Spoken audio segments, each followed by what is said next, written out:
Honestly, being human up here is one of the coolest things about this mission. We are just people trying to get by. And for example, we might go look at the far side of the moon and take in its awesomeness and then go, maybe I should change my socks and try to dig around for a pair of socks. So this is the dichotomy of human spaceflight. How will you describe this moment to your families, your grandkids, many years from now?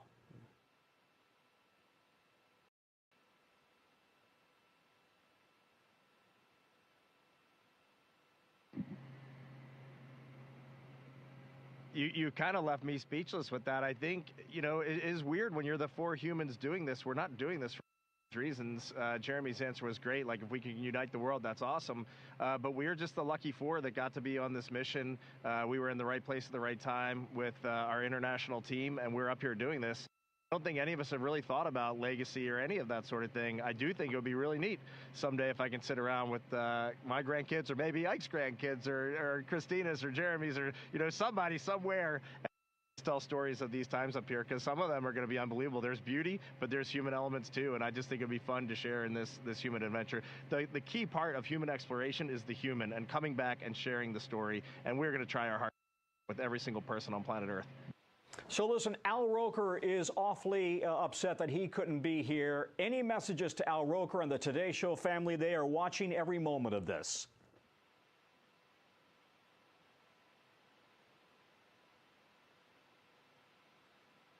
I have to be honest, I'm a little sad Al's not doing this interview too. It's great to talk to you, Tom, but I mean, Al. We had so much fun running around KSC with him, and so I hope he watched the launch, and we look forward to talking to him when we...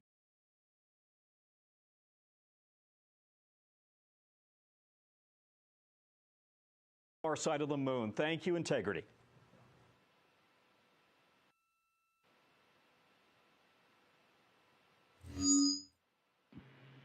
Thank you, Tom. It was great to be with you. Go back. Integrity, this is Houston ACR. That concludes the NBC News portion of the event. Please stand by for a voice check from CBS News.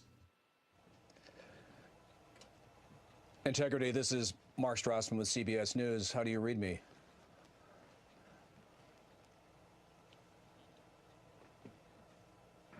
Mark, we have you loud and clear here in Integrity, 155,000 nautical miles away from Earth. How do we sound? You sound fantastic. Congratulations on all your success so far, and thank you for the amazing images that you sent back from space. My first question, I hope a couple of you will take a stab at. I mean, so many people on Earth are living this moment through your experiences. So on a personal level, since leaving Earth's orbit, what have you been most struck by, and what has been the biggest surprise?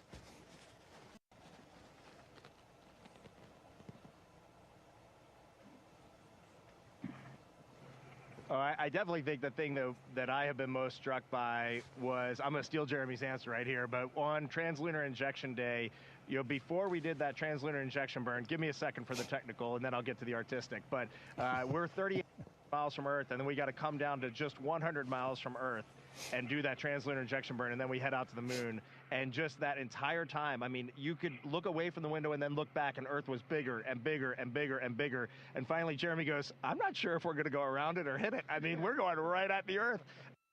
That translunar injection burn, we were just 100 miles up. That's not anywhere near the height of the International Space Station. We were under the International Space Station. They were just screaming right above the clouds, and that burn went off. And then just moments later, we look back, and we're already 30,000 miles from Earth heading to the moon. Like, blew us all away.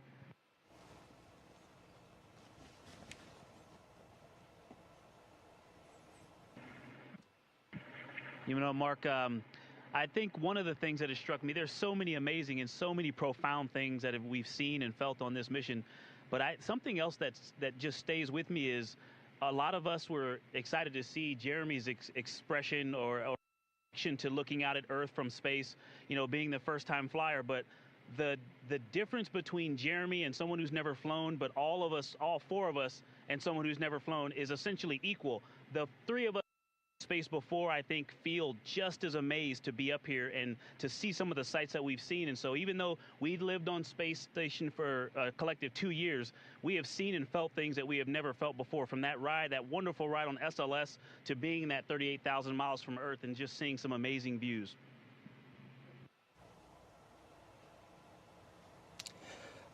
You know, I think we've all been on a trip where we wish we had packed differently. Now that you're pushing deeper into space, is there something you left behind that you wish you had brought with you?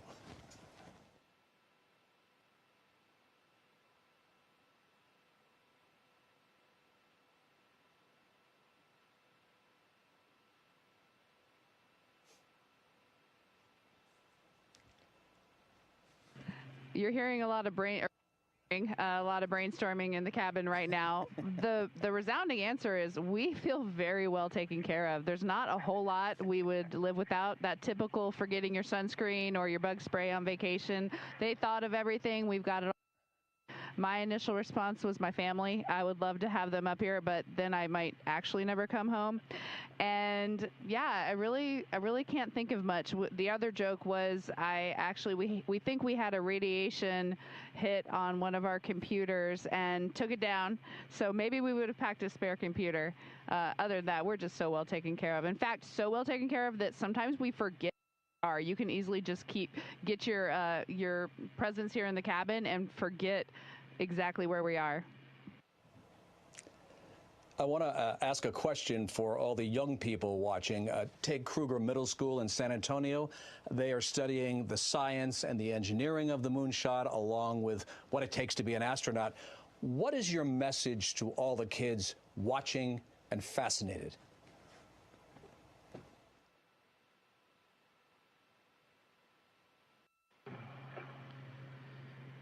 Yeah, I was sharing with some people yesterday, you need to identify your passions in life. We all are attracted to something out there that, just kind of fired up.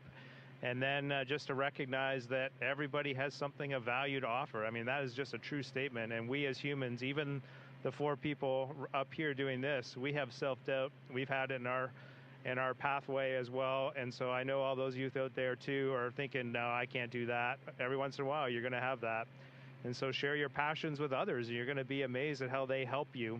They're on your team, and they're going to help you accomplish the things that you're interested in doing. And the reality is humanity needs those contributions. So just get after it. Victor, I have one for you. Apollo 8 had a memorable Christmas Eve reading from Genesis. Do you have a message you'd like to share from space about Easter Sunday?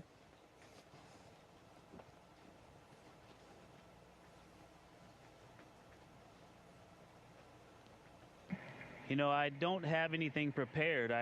I'm glad you brought that up, though. I think these observances are important, and as we are so far from Earth and looking back at, the beauty of creation, I think for me, one of the really important personal perspectives that I have up here is I can really see Earth as one thing. And, when I read the Bible and I look at all of the amazing things that were done for us who were created, it's you have this amazing place, this spaceship. You guys are talking to us because we're in a spaceship really far from Earth, but you're on a spaceship called Earth that was created to give us a place to live in the universe, in the cosmos. I think maybe the distance we are from you makes you think what we're doing is special, but we're the same distance from you, and I'm trying to tell you, just trust me, you are special.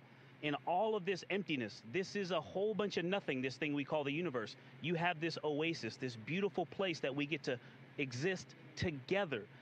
I think as we go into Easter Sunday, thinking about, all the cultures all around the world, whether you celebrate it or not, whether you believe in God or not, this is an opportunity for us to remember where we are, who we are, and that we are the same thing, and that we got to get through this together.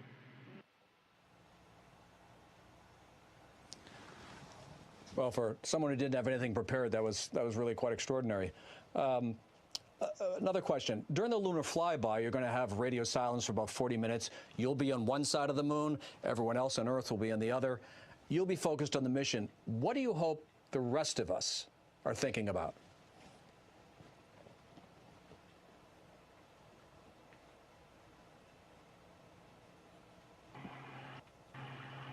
I also haven't had anything prepared for that question, but I think things that come to mind for me are thinking about togetherness.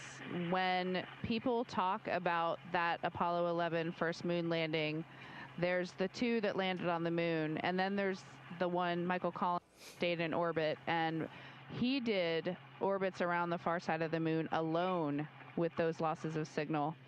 And people asked him the rest of his life what that was like.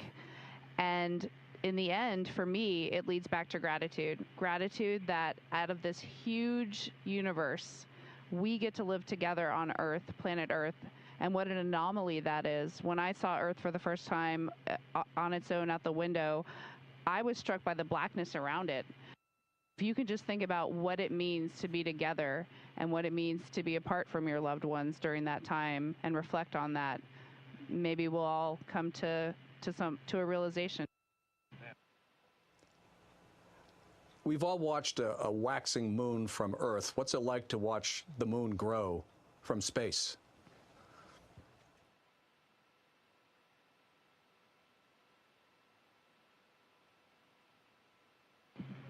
Well, before I get to the moon, something that I've just been really taken by is the waxing and waning Earth from our different perspectives. It's just been a little surprising to me. I just assumed it's sort of like the moon is consistent, almost from day to day. You don't notice a huge change from one day to the next in how much of it is lit. But from 1 hour to a few hours later up here, we can see a completely different Earth as this orbit changes, especially when we are close to Earth. That was really surprising to me, from like crescent to full Earth. We woke up that first morning on TLI morning, it was a half Earth, then it was a full Earth, and then it was a no Earth. Yeah. This is really amazing. To watch the moon grow is exciting. That's our destination. That's where we're locked onto. When we're done with you today, we're going to get into some review of some of the science we're going to be doing and shifting our mindset to the Earth or to the moon. And I'm pumped to do some of those observations, some time up close and personal with the moon before we set our sights back at home. And I'll just add, yesterday we were looking out the docking hatch, which is off the camera to the top side, and we were just starting to see the moon, and it just looked different, and we were catching glimpses of the far side, the side that you can never see from Earth, of Grimaldi, of Orion. We were just starting to see around Grimaldi into that far. And as for humans who have looked at the moon our entire lives, it just looked different out the window, and that is wild. It just really put our place in the universe in perspective. Thank you very much, everyone. And I think all of you should be grateful that Christina is such an expert space plumber. We'll see you when you get back.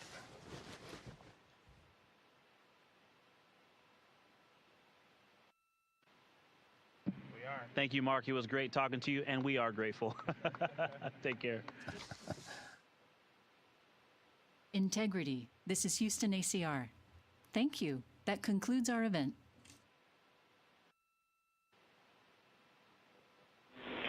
Thank you to all participants. Integrity, we are now resuming operational audio communications.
Houston, we're configuring the HHP camera if you want the stream. Copy, thanks, Reed.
Integrity Houston for a PCD conferencing clarification.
We're going back to the moon because it's the next step in our journey to Mars. We were always going to the moon. Pushing ourselves to explore is just core to who we are. That's a part of being a human. And liftoff. We shall return. Continuing to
We'll start with some brief opening remarks from each of our briefers before we jump into questions here in the room as well as on our phone bridge.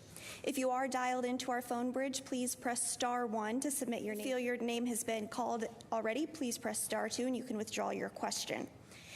Once your name is called, please do state your name, affiliation, and to whom you'd like to direct your question. So without further ado, I'll turn it over to John for his opening remarks. Okay, thank you, Sandra. Yeah, I think most of you know that I've kind of been on a hiatus from my SLS job for the last 7 or 8 months and running the mission management team, but we'll talk a little bit more about SLS as I get through my opening remarks. It's good to be here with you all today, be back with you again as we continue the Artemis II mission. You know, first things first, integrity remains on a free return trajectory and is on the outbound transit towards the moon with lunar flyby day 6, which is Monday coming up. So very excited about that. As you heard yesterday, Reed, Victor, Christina, and Jeremy are now closer to the moon than they are to Earth. I can tell you they've been incredibly busy. I know you've been watching coverage of the mission. I think you'll agree. It looks like they're really enjoying their work, and you know I can tell that in their voice when we're listening to the voice loops. And then all the imagery that we've been getting is pretty incredible. So the crew took this image yesterday. We got an image. Is it good? Come on up there. Stand by. So they took this image yesterday. On the far left, you can see features of the moon that have never been seen by human eyes. Until yesterday, only robotic imagers have seen this region of the moon. And then in the next image, you can see Commander Reed Weissman getting a view of the Earth from Integrity's window. That's quite a bit different than what he saw from the International Space Station. That's absolutely beautiful. From a mission management team perspective, we continue to meet daily to discuss status and get updates from the flight operations team, Orion, consider mission risk throughout all those conversations. We get an update on payload utilization and then discuss any anomalies and any necessary actions. Currently, coming out of the meeting today, we're working through a couple of items that you're going to hear more from Judd and Debbie. They can discuss those. None of those were any increase in mission risk or impacts to the mission. The team has not asked the MMT to take on any additional risk so far. As part of today's meeting, we did get an outbrief from the SLS team. You know, Judd said a couple of days ago that it looked like things went perfectly through launch, and the data certainly bears that out for SLS. The bottom line is the SLS rocket performance was, again, just like Artemis I, in fact, a little bit better right down the middle, and our insertion accuracy was within less than 1%. You know, I've talked off and on relative to things that are important to me throughout the mission, primarily with entry interface, right? Because that's the big one that gets us home and gets the crew boots back on Earth. But it certainly it doesn't go without mentioning that, you know, the first step in that is getting the rocket ready, and then the next step is having a SLS deliver the spacecraft to the point in space where it needs to be. And so it did that with 99.92% accuracy. That was a big bullseye, and I'm very happy about that. So with that, I'll turn it over to you, Judd. Okay, thanks, John. Let's see, on the back half of Cruise Day yesterday, they performed a CPR demo just to figure out where would be a good spot in integrity to do CPR if they needed to do that.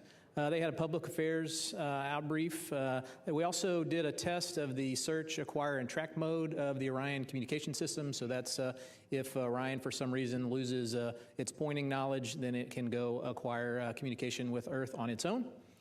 Crew did check out of their med kits.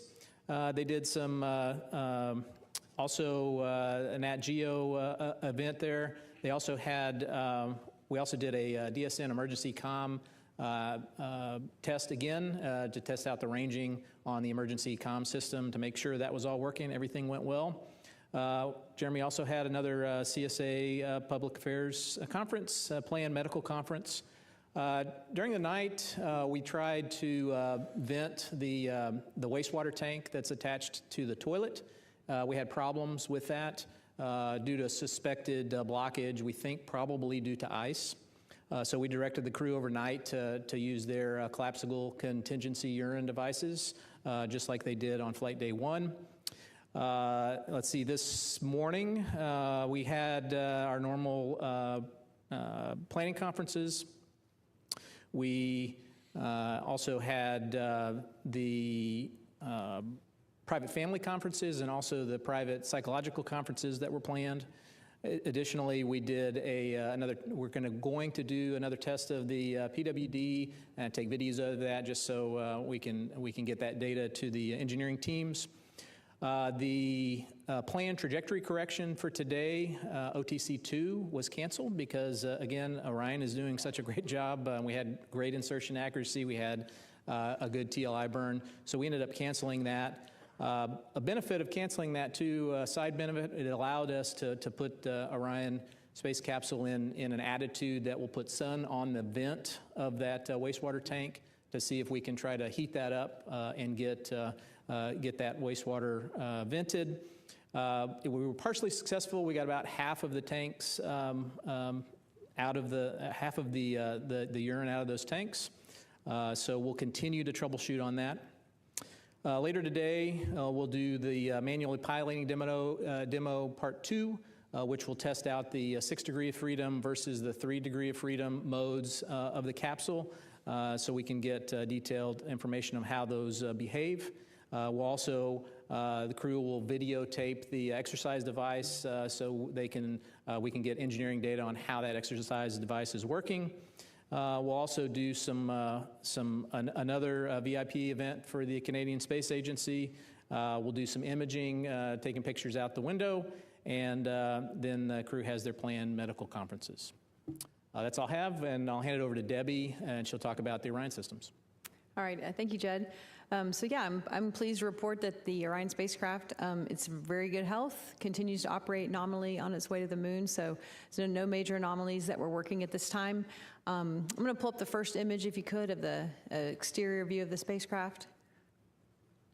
So this is a beautiful view of the Orion with the sun shining off of that SIOX tape that covers all of those TPS backshell tiles. We actually yesterday performed a routine external inspection of the entire spacecraft to make sure that it's healthy for that return trip when it needs to come back home.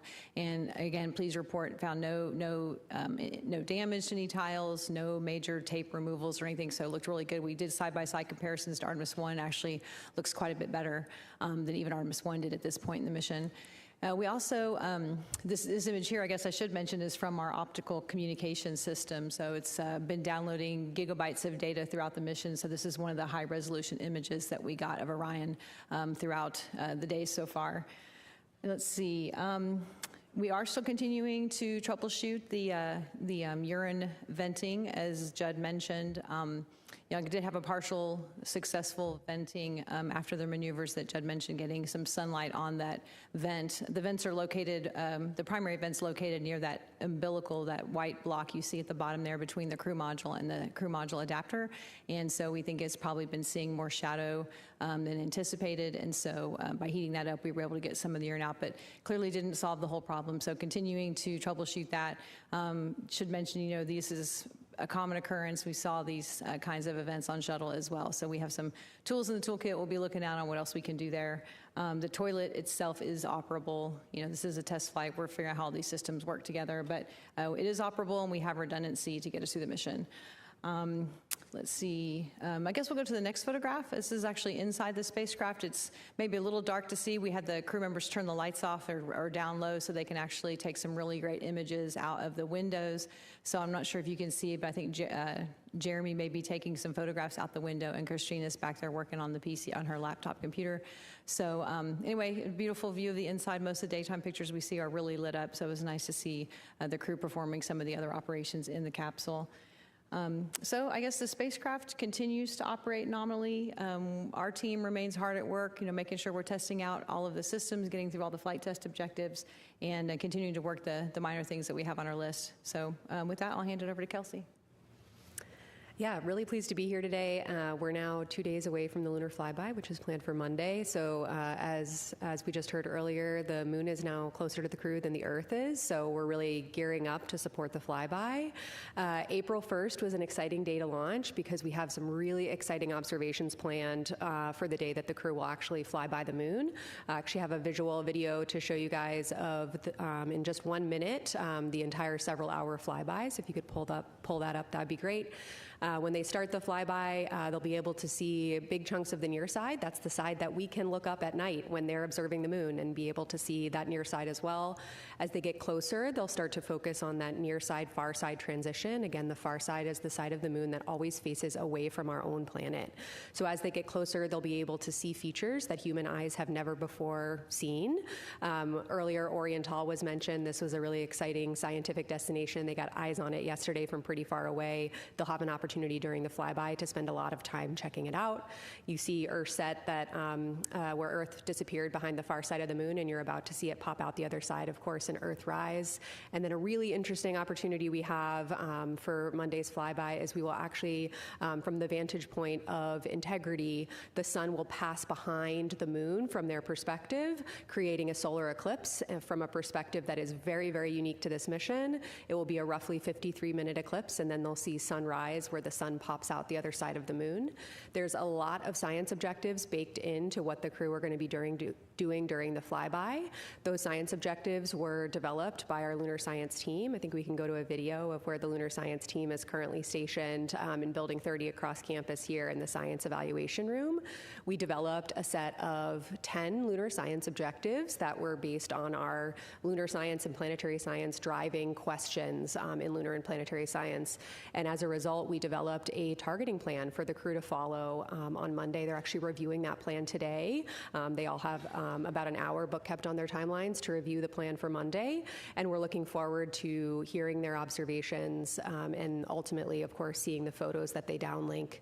The crew has spent many, many months training in a variety of different environments to make these really scientifically impactful observations, and so we're really excited as we're getting closer to the moon for all of this really wonderful lunar science the crew are going to be able to do for us. I'm excited to hear your questions. Okay, great. So now we'll open it up for questions here in the room. We'll start here in the front row with Marcia. Hi, Marcia Dunn, Associated Press. I'm sorry I have to ask some toilet questions. Your mic's on. Oh, Marcia Dunn, Associated Press, with some toilet questions, if you don't mind. I'm assuming right now the toilet's no-go for number 1, but okay for number 2. Sorry to have to ask this. And how many backup bags, do you have, the contingency pouches? Because I know you use so many to try to fill up with drinking water. So you got plenty enough of those, and how frustrated are you because you thought you got it fixed, and here we are again? Yeah, so the toilet is, it technically will work with number 1 right now, but we just want to keep the tanks half full right now until we figure out what's going on with the vent line. Absolutely, it'd still go for number 2. As far as the collapsible contingency urine devices, each crew member has 2 of those. But they can be either vented overboard, which we've proven that still works, or we could be collected in contingency water bags. But we don't anticipate that we'll have to do that since we can still vent those units overboard. Thank you. The urine tank that is in the vehicle is only about the size of a small, like your office trash can. So we want to make sure we can empty it out before we put anything else in there. Thank you both. Next up, we'll take a question from Eric Berger.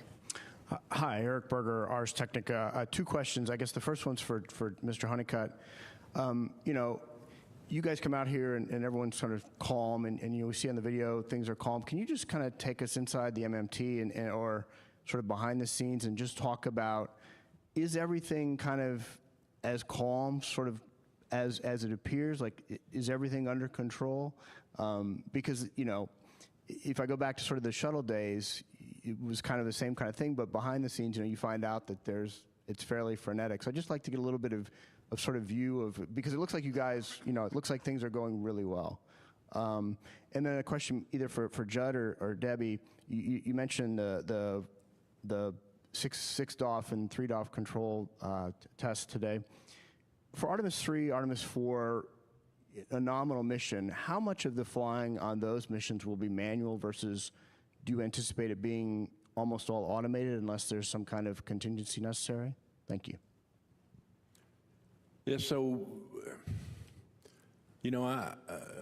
I've been accused of not worrying or getting excited about things and kind of even keel, and I see that in the rest of the team in the meetings every day. Now, we spent a great deal of time training, and the training team gave us some really hard things to work through. And so I think it's a tribute to the amount we trained about and how good the teams are working together. I've been very pleased with the way that the Orion team, the MER team, and FOD have been integrating across each other prior to coming to the MMT, so we got pretty crisp stories. So we've had some things to talk about. The MMT's asking good questions across the board. I think I'm getting really good answers from the technical teams that are in the room presenting. So I don't have any doubt at all if we run into something that gets a little tougher. I think things will still remain calm. I think the teams get ahead of it before they get to the MMT and generally come back with good recommendations. As for your second question about manual versus automatic control on future missions, the anticipation is that most of the time the crew will be using automatic mode, but whenever we're trying to rendezvous with a target vehicle, that's the time that we would be using a manual mode so that we have that, visual cues to closing rates and things like that so that we can, rendezvous there. So I don't know, Debbie, if you want to expand on that at all. No, I think that's pretty much covers it. I mean, I think part of the demo is really seeing how the handling qualities might degrade if you ended up in a 3 DOF situation versus 6 DOF, and we plan to fly in 6 DOF. So this is all about, like I said, a test flight, figuring out how this vehicle handles. And I think this manually piloting demo, we've got part of it coming up, and then there's another part later in the mission to just really understand how it works if they do have to take over manual control in any kind of situation. Thank you. Next up, Joey Roulette. Thanks. Joey Roulette with Reuters. I just wanted to quickly follow up on that question for Debbie. You said no major anomalies on this mission. Is there anything that you guys are tracking that are not typically major, I guess, but that were off nominal? And I'm also curious to hear, what everyone thinks about the internet's fixation on the toilet issue. The internet, they love space toilets for some reason. I'm just curious to hear, your guys' perspective on that and how you perceive that. Thanks. Yeah, I mean, I think space toilets and bathrooms is something everybody can really understand. And we're flying it for the first time. Apollo didn't have that kind of technology in the vehicle, so it's always a challenge. They still have challenges on the space station with toilets. It's just a very complicated thing to accomplish. So some of the things we're seeing, we're not totally unexpected. The icing events is things we've seen before. So I think we've got ways to work through that. We just got to figure out how we can point the vehicle the way we need to. There's other constraints with pointing the vehicle for power generation and thermal protection of the vehicle. So how do all these things work together? And you can only test that once you get the vehicle up in space for the first time. So no issues there. Other small things I just mentioned. I mean, there are a lot of little things we're working every day. I wouldn't say anything major. The crew did detect a kind of a smell coming from the UWMS or the hygiene bay area, but not a biological smell. Something. So we're trying to figure out what could that possibly be. So we have analyzers on board, we can look, but we're not seeing anything off nominal in our power systems, our thermal systems. So, we'll be looking into that to make sure we can understand what that might be. I can't think of anything really else. I mean, there's like a lot of little things, but that's probably the only thing that we've got teams really looking into at this point. I think the fixation on the toilet is kind of human nature, right? I mean, everybody knows how important that is to us here on Earth, and it's harder to manage in space. So it's, I'm interested in, I know we're in a good state right now, but I would really like for it to be in the best state that it can be for the crew's sake. They're kind of like, it's a little bit of camping in space already, but then it makes the camping a little bit tougher when you don't have the full capability of the toilet. But, they're okay, and they're trained to manage through the situation. We'll continue down the row with Irene. Irene Klotz with Aviation Week. Regarding the demonstrations on the proximity operations, rendezvous, and eventual docking with HLS, what's the current thinking when HLS is flying, whether Orion or HLS would be the active vehicle, which active, which passive? And then I had a separate question about Orion, considering this being the first flight of a crewed vehicle, compared to the other systems. There haven't been that many, a handful maybe. How would you compare this performance on the first flight with some of the previous Dragon, Starliner, maybe even Shuttle going back? Thanks. So I'll take the first part. Whichever vehicle the crew's in will be the active vehicle. And so if Orion is rendezvousing with HLS, for instance, Orion would be the active vehicle. And then when they would come back from the moon, then HLS would be the active vehicle rendezvousing with Orion. As to your second question, I don't know. Yeah, I'm sorry, I don't have a lot of information on some of the earlier or the more recent crewed vehicle test flights and things that they experienced.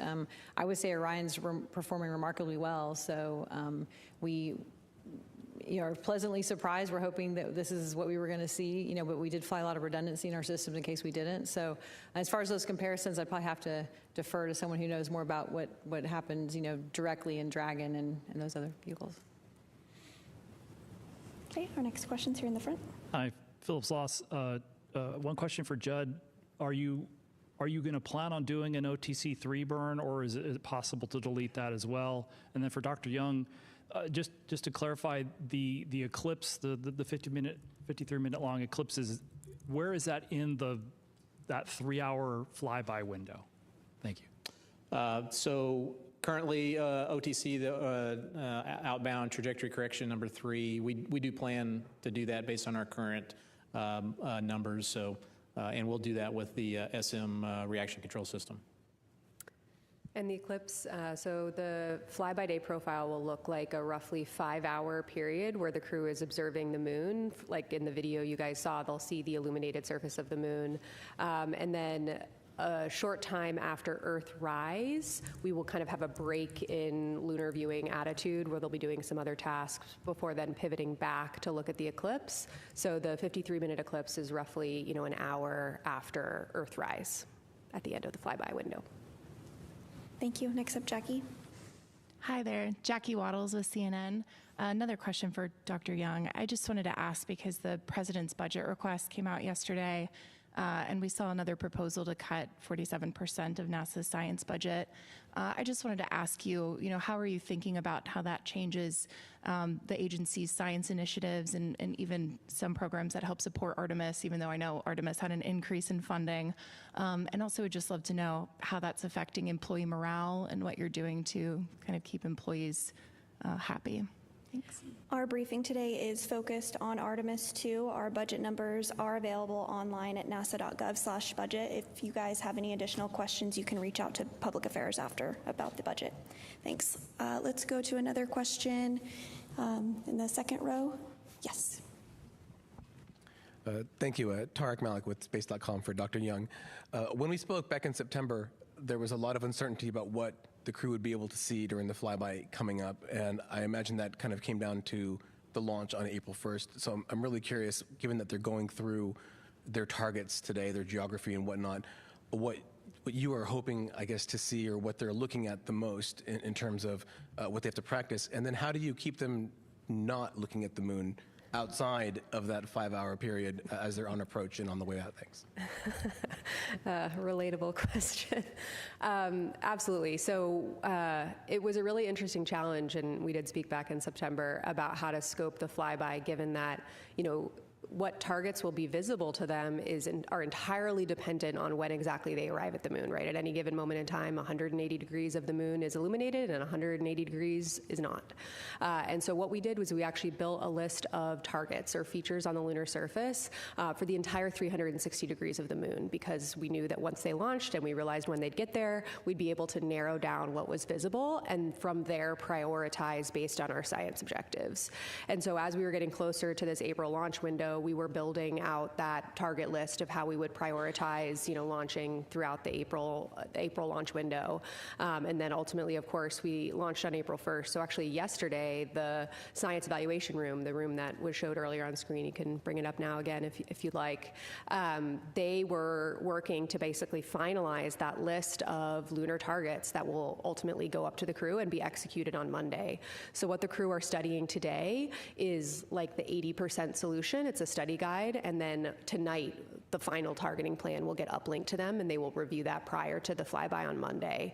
And so we really, in that way, are able to maximize the science that we're getting out of the flyby by waiting until we know exactly when we're going to get there and maximizing the science out of that specific illumination profile that are presented to us.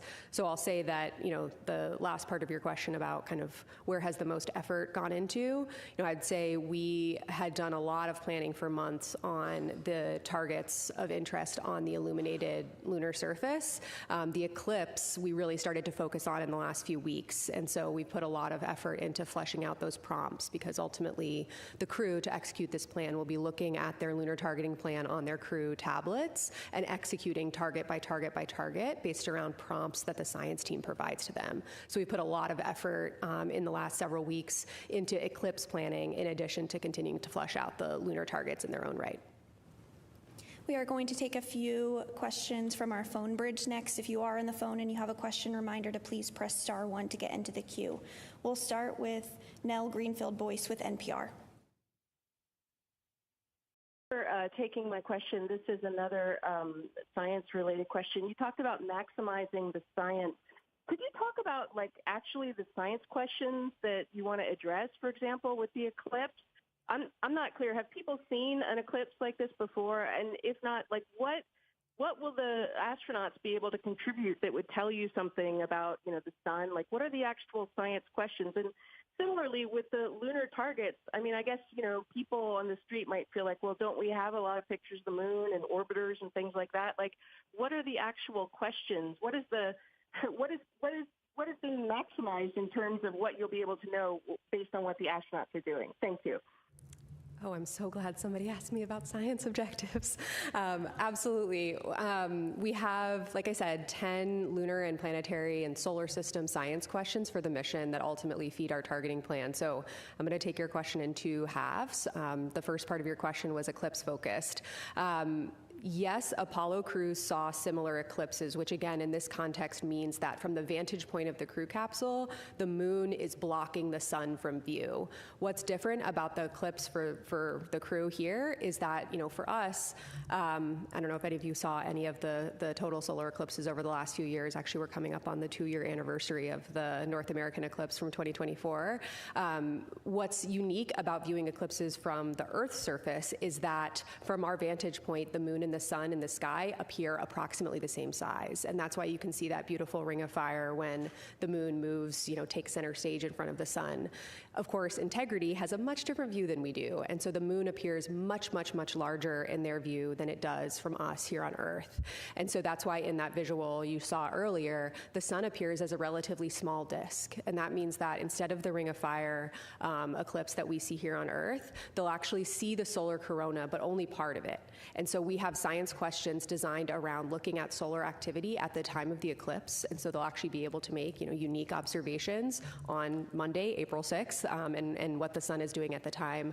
We've included prompts for them to describe the features that they can see in the solar corona, which can ultimately help solar scientists understand these processes in general, especially given the unique vantage point that the crew are going to have relative to our orbiting spacecraft here on Earth and our observers, our scientists here on Earth as well.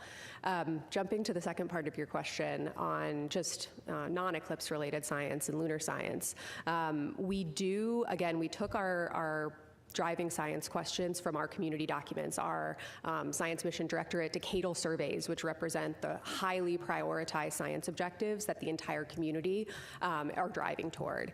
And what we did is prioritize them based on what Artemis II and our mission profile are really uniquely able to accomplish. For example, human beings are really good at making nuanced color observations.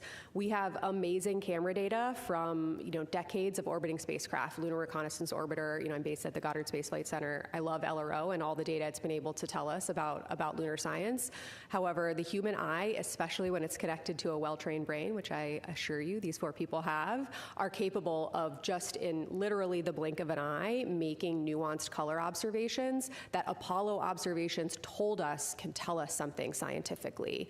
When Jack Schmitt on Apollo 17 saw orange soil and he collected that sample, they launched back into orbit and saw that same orange hue from when they got from the surface to when they went to orbit.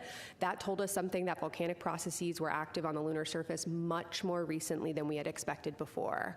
We're looking for the crew to take time during their flyby, let their eyes adjust to what they're seeing, and call out any of those subtle color nuances, especially on the parts of the far side that have never been seen before by human eyes. And we're able to ask more intelligent questions because of what Apollo gave us and because of what those orbiting spacecraft provided to us.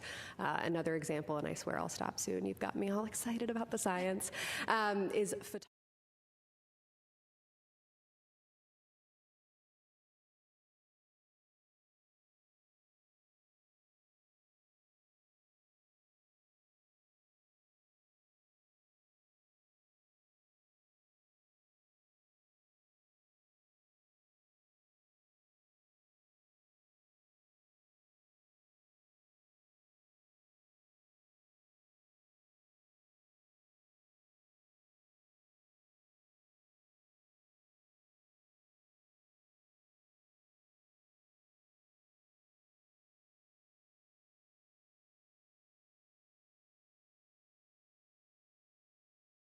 We can move integrity. And so by looking at the same targets more than once throughout their flyby, they'll be able to make observations about the same targets in different illumination conditions that would take some spacecraft days, months, weeks, years to build up. And the fact that they're able to see that in the duration of several hours can really help us dive deep on some of our really high priority driving lunar science questions.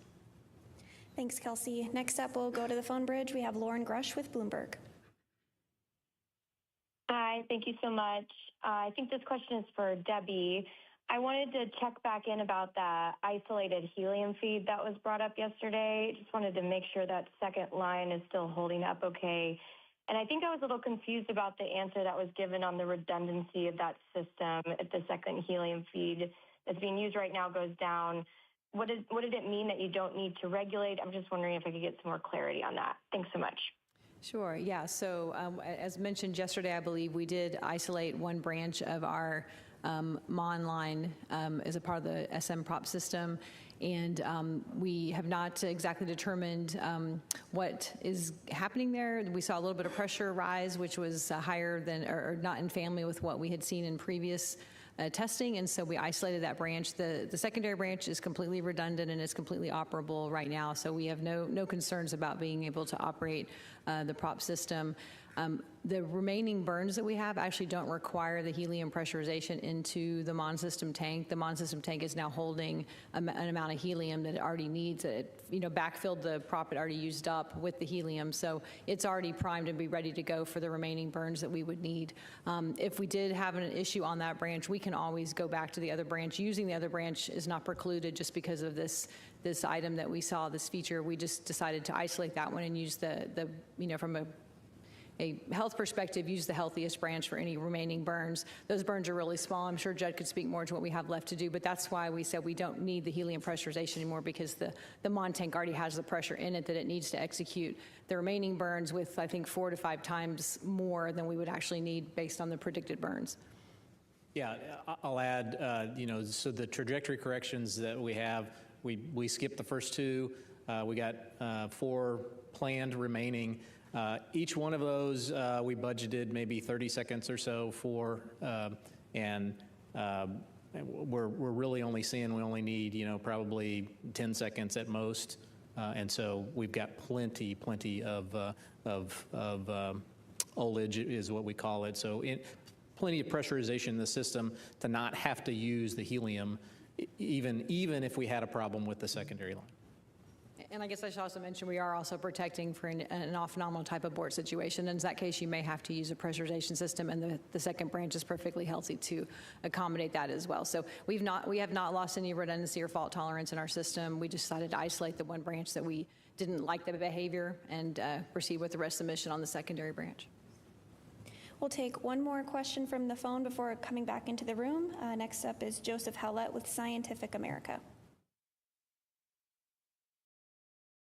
Hi, yeah, this is for Kelsey. I'm curious if there's a particular lunar feature or another that you're excited to get human eyes on. Is there something that in particular that you're looking or hoping for the astronauts to see? And then also, have they gotten photographs of any other celestial bodies besides the moon already, or is that planned for the next couple days? Yes.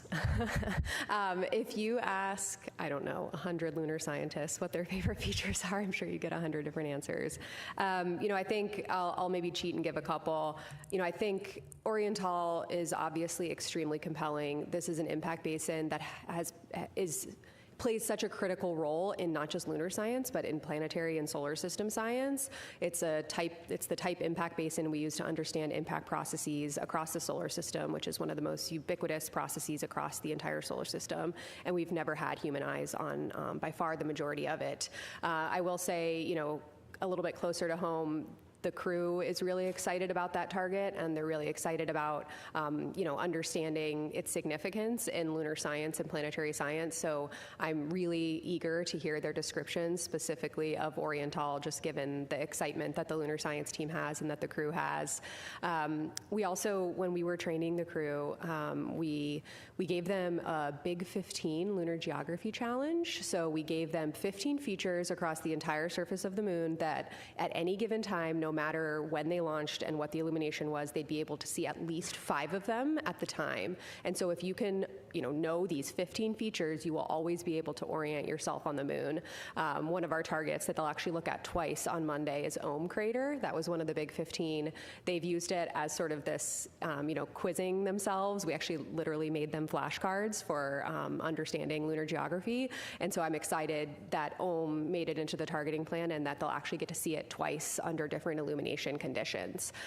So there's a lot of Yeah, really exciting potential for the observations. And, frankly, what I'm the most excited about for Monday is hearing those descriptions starting to come down from the crew. They've practiced for many, many, many months on visualizations of the moon and getting their eyes on the real thing. Really, really looking forward to them bringing the moon a little closer to home on Monday.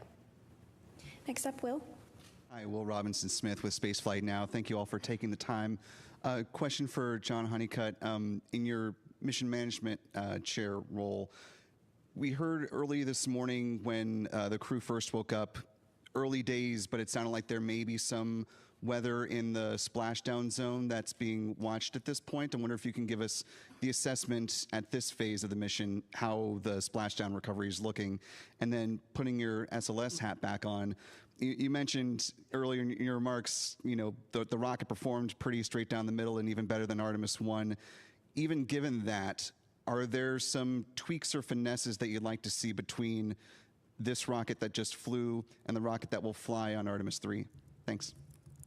So I'll take the first question as far as entry weather. So it's a little too far out right now for our models to converge, but I'll tell you our meteorologists have been monitoring what we think the models are gonna do, and we're essentially in between two systems.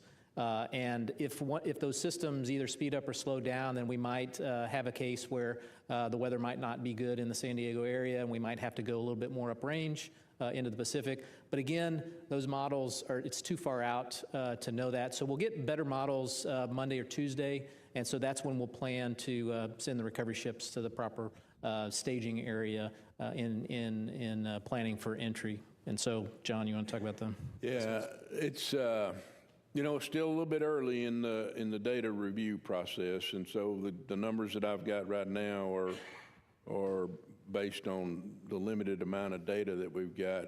I think the resolution will continue to get better, and if it points to something that we need to go do to change on the rocket,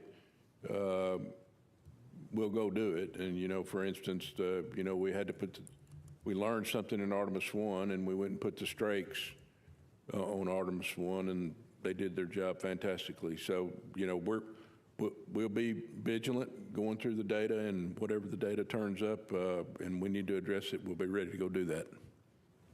Thank you. We'll take another question here in the room. Hi, I'm Hanju Yang from Kookmin Daily in South Korea. My question is for John Honeycutt. And K-Rod Cube, the Korean CubeSat carried on Artemis II, unfortunately failed to establish communication. And despite the setback, it was a meaningful first step for Korea's participation in an international crewed lunar mission. Looking ahead, what kinds of opportunity will future SLS mission offer for international partners like Korea to participate beyond CubeSat ride shares? Yeah, so given where we are on the mission that is being planned for SLS and the architecture that the administrator and the associate administrator talked about over the last couple of weeks, I'm not aware of anything that they're doing. That doesn't mean there can't be something coming up. I would just say that the capability, if called upon, especially in the configuration that we're in for Artemis II, if it's needed, I think it'd be ready. Next up, another question in the room. Hi, Alejandro Turnbull from Space Scout. Over the course of today, we've heard that Christina might have had a little bit of issues with her computer, her personal computer, and just wondering if any of you could speak to what those issues were and what you're doing about them, and then also how you're going to take those learnings from that, as well as Reed's viral issue with his email from the early part of the mission, and apply those to future Artemis missions and personal computers on future missions. Yes, so Christina's portable computing device, it failed. I mean, it's a computer failure, so it's not usable anymore. But we still have three, that Reed, Victor, and Jeremy have, and so she's able to swap out and use, borrow their computers for any uses that she may have. As far as the email issues, again, that's just because we're not connected to the internet or to a sync all the time. We have to do manual syncs, and sometimes those files get corrupted. So I wouldn't say it's a real big issue. We got it corrected, and so it's not unlike issues that we see on the International Space Station. Sometimes we have to do some IT support, and I would say that's just nominal. We understand how to work those and carrying those forward. Another question here in the room. Hi, Katrina Miller from the New York Times. This question is for Kelsey. Can you clarify that there are parts of the moon that have never been seen by human eyes that will be seen by the Artemis II crew? And then I'm also curious if you have any words to share on the cultural importance of seeing the far side of the moon with human eyes. The reason there are parts of the far side that have never before been seen by human eyes are that it's because that when Apollo missions launched, they prioritized launching into windows where the near side was illuminated, because that's, of course, where the Apollo missions landed. And so for when Apollo astronauts were orbiting the moon, the far side, they of course orbited over the far side, but it was not illuminated at the time when they were in orbit.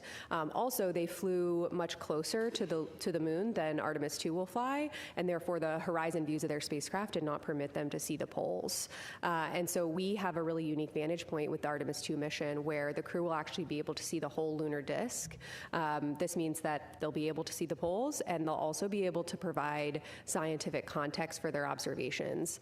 Some of the really neat things about lunar surface processes, especially impact cratering, is they can toss material hundreds, if not thousands of kilometers across the surface.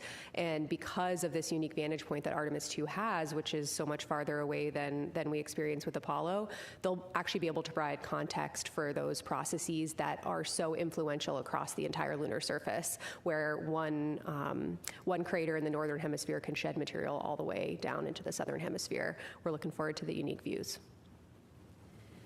Back in the room, this gentleman in the black cap.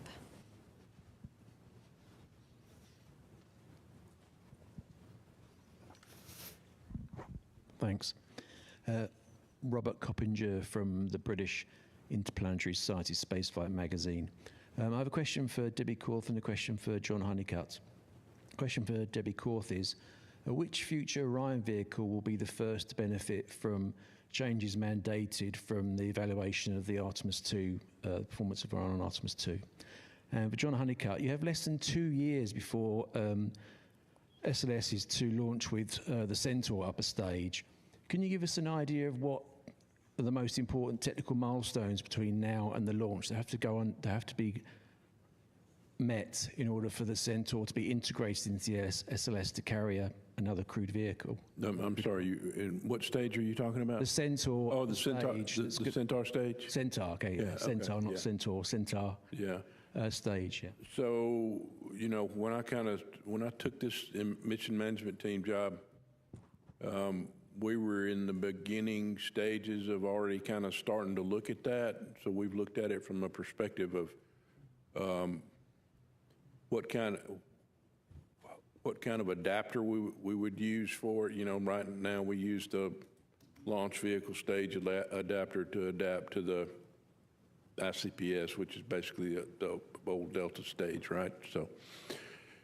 So we've done some work and some studies, and the team has, and I really don't know what they've done over the last 6 months. I know they've made some progress, but I just don't have an update on it. But I think the primary thing for us would be, building a new adapter to be able to integrate that stage, and then making sure that we get it integrated well with the launch, with the mobile launch platform and the tower, which early on indications that that's not going to be a problem. I think on your question was what spacecraft will be first to benefit from what we learn off of Artemis II.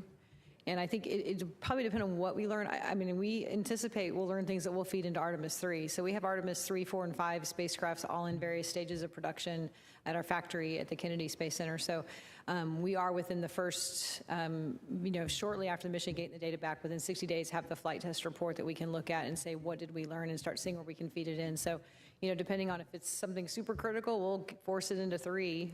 If it's something that we, it's a nice to have or a tweak, that we could wait till 4 or 5. So I think it really depends on what we learn and on where we'll actually feed that in first. We're going to hop back over to the phone bridge with Micah Maidenberg in the Wall Street Journal. Thank you. A question for Kelsey Young. I think you touched on this a bit, but could you just elaborate a little bit more on how the crew is trained to describe what they're seeing on the lunar surface? How do you get everyone to provide the best possible descriptions of what's in front of them, given the science objections? I mean, are they learning specific vocab or trained to really dial into specific features on the lunar surface? Thanks so much. You guys are asking me all my favorite questions today. We train the crew in a few different ways. First and foremost, in the classroom. So I want to make it known that, astronauts have to sit in the classroom and do homework as well, even ones that are going to the moon. So we sit in the classroom with them. We teach them about our science objectives. We try to really keep it hands-on and have them, integrate a lot of description practice, a lot of, we get their hands on rocks, even though this crew isn't going to the surface. It's important to understand what the material looks like that they're going to be describing. We also take them out in the field. We took all 4 prime and 2 backup crew to the Icelandic Highlands, and we, had them practice descriptions there as well. Really what we're trying to do is, of course, just build their toolkit, right? I mean, we're not trying to train them on the ground for a specific flyby because we don't know exactly what moon is going to be presented to them when they get there. So what we're trying to do is, turn them into field scientists. They're parts of the lunar science team in our eyes. They're the field scientists, the explorers, doing the scientific exploration, and we want to prepare them to be able to do that. And so, really critical for our team and the crew has been getting them also in the mission simulations with, the rest of the flight control team, where we actually show them, renderings, visualizations of different flyby conditions and have them actually practice giving them descriptions. Then our lunar science team will go back, listen to those descriptions, and provide feedback. I can tell you that, just having this crew describe visuals of the moon, visuals of the lunar surface, will give you goosebumps. And so they are absolutely prepared not just to give really scientifically compelling descriptions, but also to bring that experience verbally to us watching here on Earth. And so, yes, we started small with the vocab, but by the time they launched, this crew, they are absolutely invested in our lunar science objectives. They really understand them, and they understand the features that they're going to be asked to observe and why they're being asked to observe those features. And I also want to point out that, as members of the science team, they're the in situ explorers. They're the ones that are empowered to understand our objectives and execute accordingly. So we've, made sure to tell them that we are giving them a science plan. We are giving them guidance that is tied to our science objectives.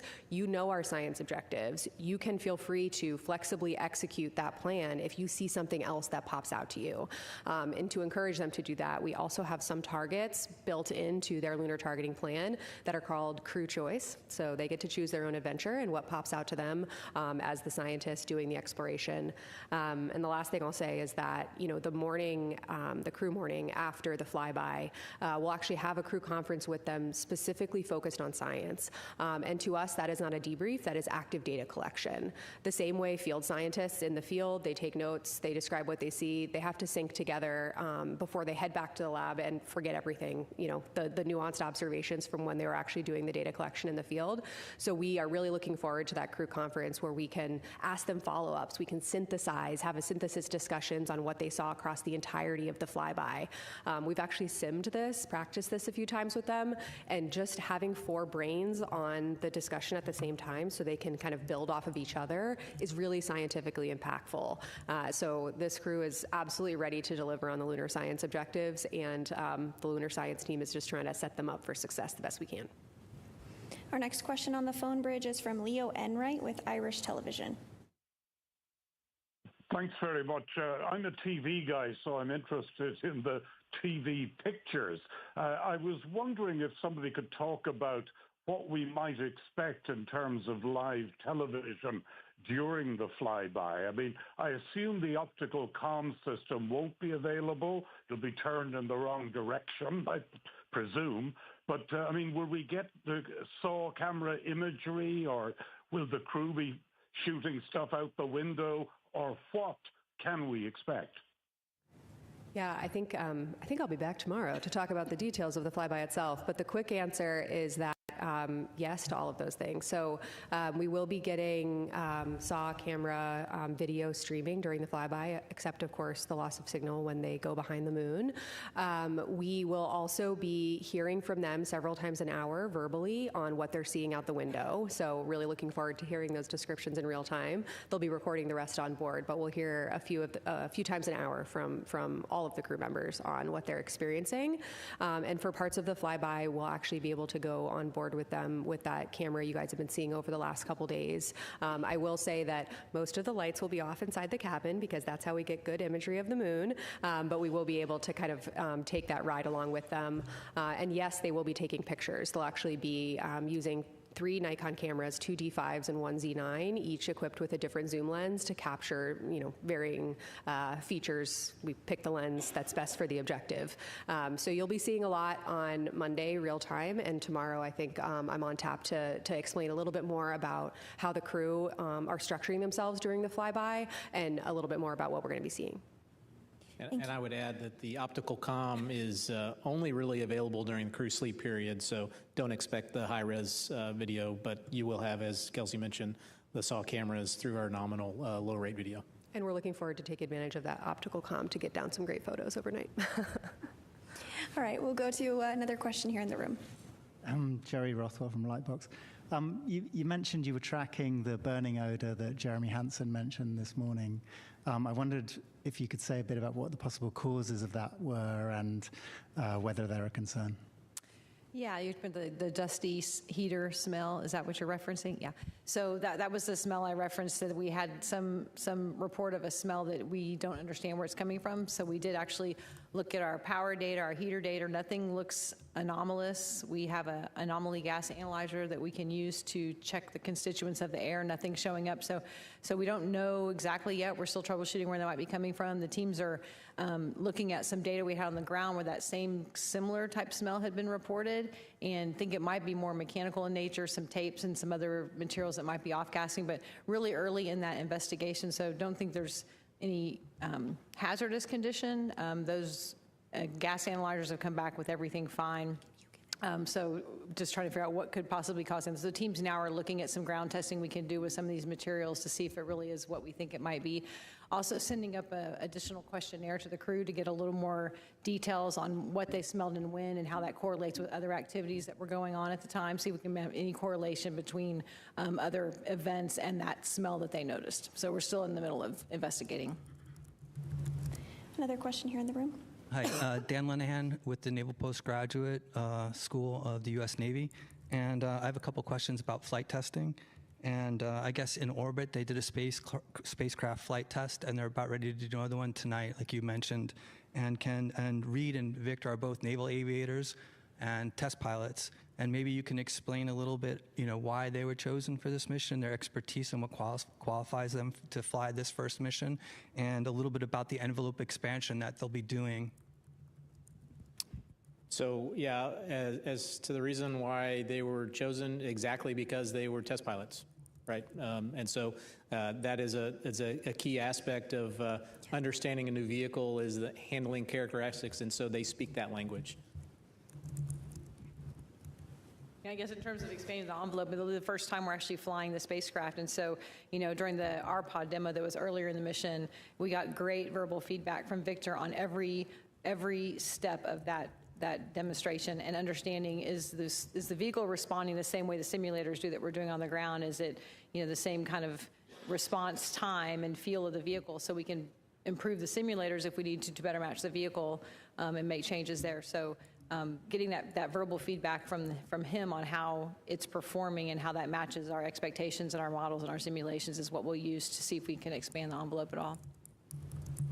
And we are going to head over to the phone bridge to Robert Perlman with collectspace.com.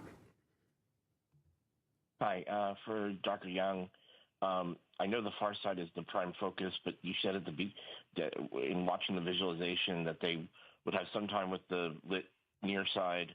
Are any of the Apollo sites going to be in view as they start that flyby? I can come back with that tomorrow. I think they might be right at the beginning, a couple of them, but I will confirm that and come back to this group tomorrow. And yes, they will see a significant chunk of the near side, including some features that are visible to all of us if we go out and look at the moon at night, especially with binoculars, but even some of the features they'll be looking at, binoculars not necessary, you'll be able to go out and connect with them in that way. And we will take one last question here in the room. Hi, JJ Love with Tech Talk Media. Thanks so much for taking my question. This is for everyone, and just a quick one. 50 years from now, what do you hope people will say this mission made possible? I would hope that people would say that this made possible a continued presence on the moon, that we are now living and working on a regular basis on the moon in 50 years. Yeah, I guess Judd stole my answer. So, absolutely. I mean, this is the first step, and that's all of our hope and dream. I think everyone that's sitting at this table is that this is really going to lead to having that permanent presence and get people living and working on the moon. And it won't be such an anomaly that we'll have people, flying around there doing the great science. Yeah, I have to dive into the science for a second. I think I'm glad you picked the time horizon that you did of 50 years, right? Because think about, where Apollo was 50 years ago, and scientifically how far we've come in that period of time, understanding not just the moon and the solar system, but our own planet. We didn't really understand plate tectonics at the time when these missions flew 50 years ago, right? And so Apollo played such a big role in helping us understand not just the moon, but our own planet as well. One thing that Christina says a lot that I just get, happy feelings every time she says it, because it's one of my favorite fun facts about the moon, is that the moon is a witness plate for the whole solar system and for our own planet. What the moon has experienced, we have experienced. They're basically in our backyard. But here on Earth, we have plate tectonics and oceans and vegetation that has obscured big chunks of the history of our planet.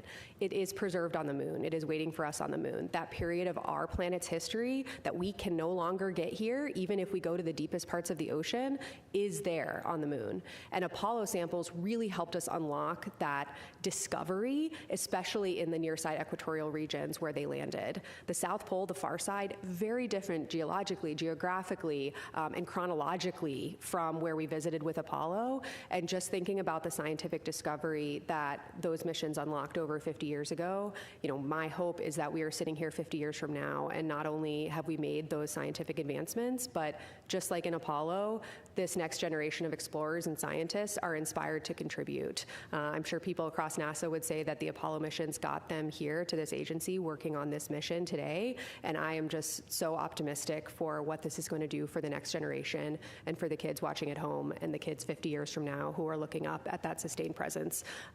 This mission's just the first step. Yeah, so I'm sitting there, I've had the pleasure of listening to these answers and thinking a little bit, but we've seen a lot of things throughout our history, especially here in the United States and probably even more, even across the world, but I'm focusing on what we've done, space flight in the U.S., right? And there's been a lot of technology development that's kind of spawned off of the things that NASA did when we've taken on these hard missions. And so, 50 years from now, I would hope they would say, boy, are we glad that they went back to the moon and they stayed. Thank you, and thank you all for joining us for today's briefing. We have set up a frequently asked questions page if you do have a question that perhaps wasn't answered today, but we will be joining you again tomorrow for another mission status briefing beginning at 5:30 p.m. Central, and we do hope we'll see you there. But for now, that'll do it for us here. Thanks so much.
This is Artemis Mission Control. We are now 2 days, 23 hours, 49 minutes mission elapsed time into the flight of Artemis II.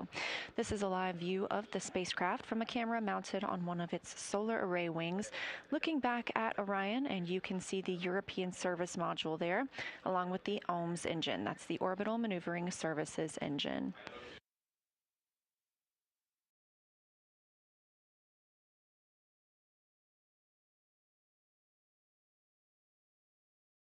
Now, you're not hearing Orion to Earth at the moment. The Orion crew is discussing the crew contingency urinals that they've been using in lieu of the waste management system with the team here on the ground.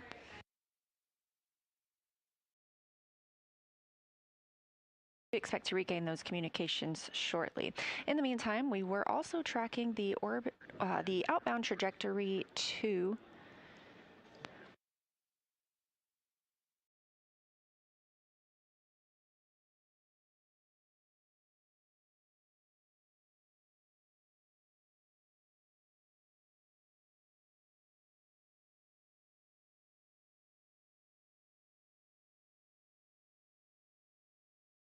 We were tracking the outbound trajectory correction burn today. That was canceled, as well as the outbound trajectory correction burn yesterday. These were deemed unnecessary as the translunar injection burn put us on a great trajectory to fly around the moon and splash down on flight day 10.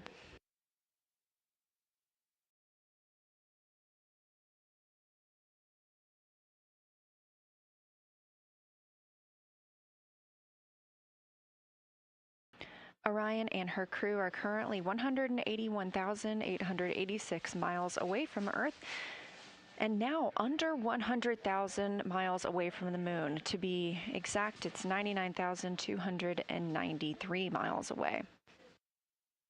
You can track Artemis at any time on nasa.gov/trackartemis.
And Jeremy, the order of the observation blocks, as well as the teams that are performing those blocks, should be in your crew note, which is the Science Lunar Targeting Package. It's the one during flyby, and that is your message 3.04.04.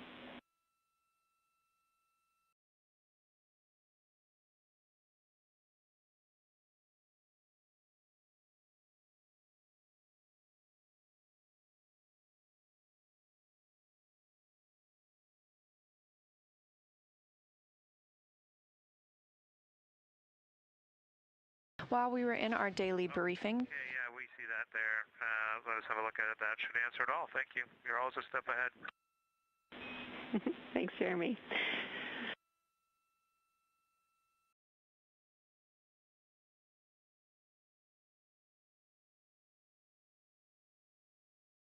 While we were in our press conference, some of the crew members remained working aboard the spacecraft. Jeremy Hansen was testing the fill time.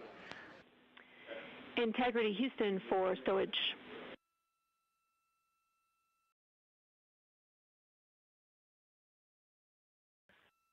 Go ahead. Hey, Christina. We know the location of the contingency syringe. It is in locker Delta, JSB, and there should be a Ziploc containing that syringe.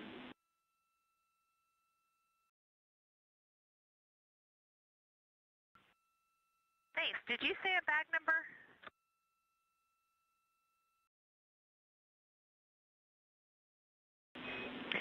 Negative. It is in one of the blue JSBs.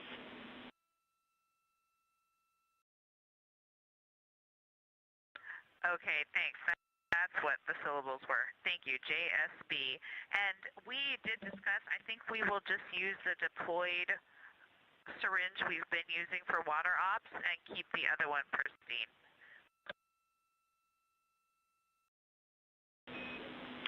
Okay, we like that plan, Christina. Thanks.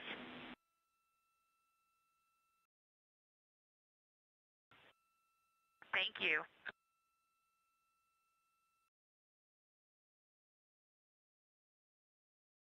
Again, while in our briefing today, Jeremy Hansen was testing the fill time with the potable water dispenser, filling some food and drink bags. Victor Glover got the chance to exercise using the flywheel device, conducting some resistive exercise workouts.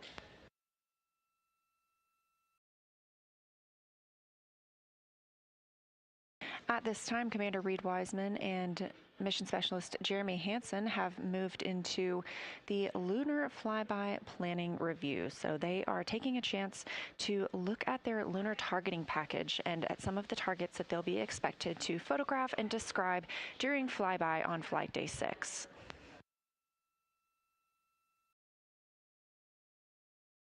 They've been studying and training for this flyby for an extended period of time now.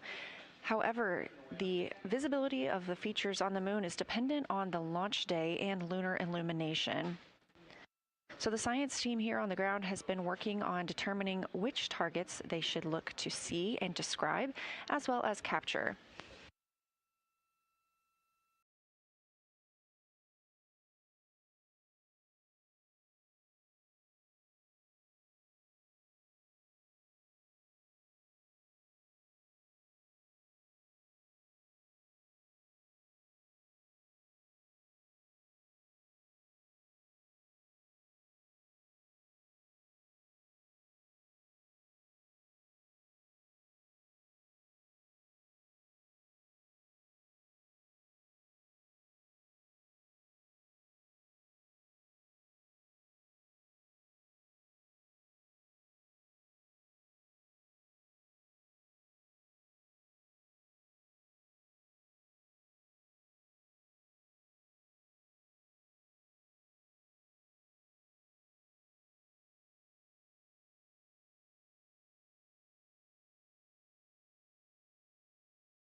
This is Artemis Mission Control at Johnson Space Center in Houston, Texas. We have now reached exactly 3 days since the launch of Orion.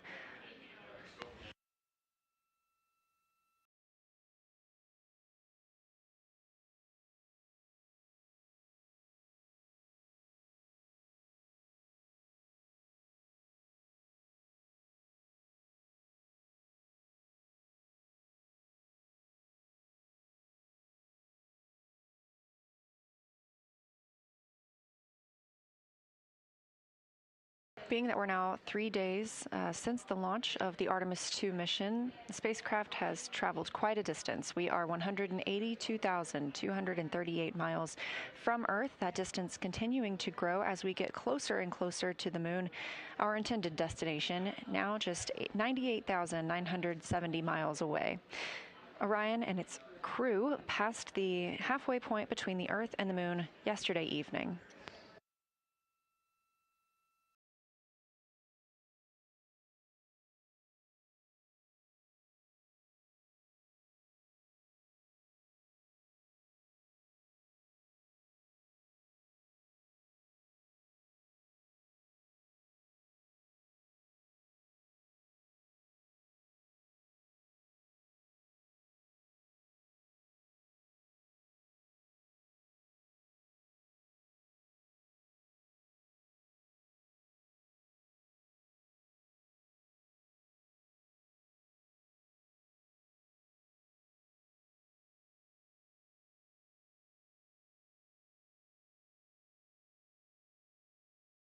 Houston integrity for AGA. Go ahead for AGA.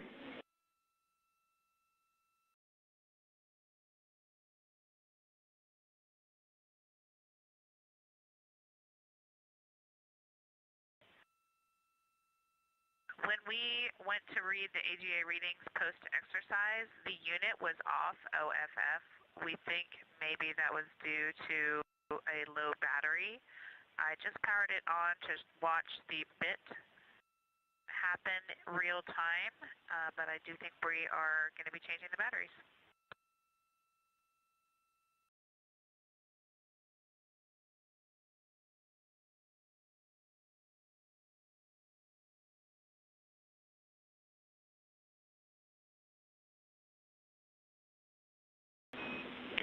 Copy, Christina. We were expecting that to come along today, so you can find the new batteries in the F2 small with a purple label. There should be batteries inside some bubble wrap in there.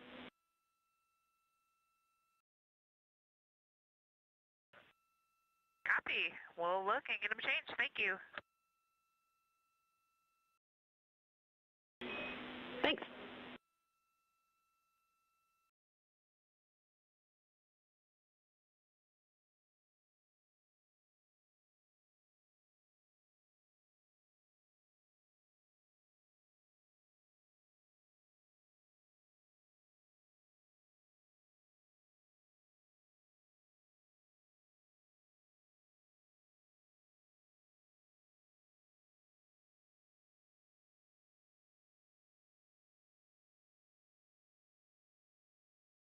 That call coming to the Artemis Mission Control Team here in Houston from Christina Cook, NASA astronaut and mission specialist for the Artemis II mission.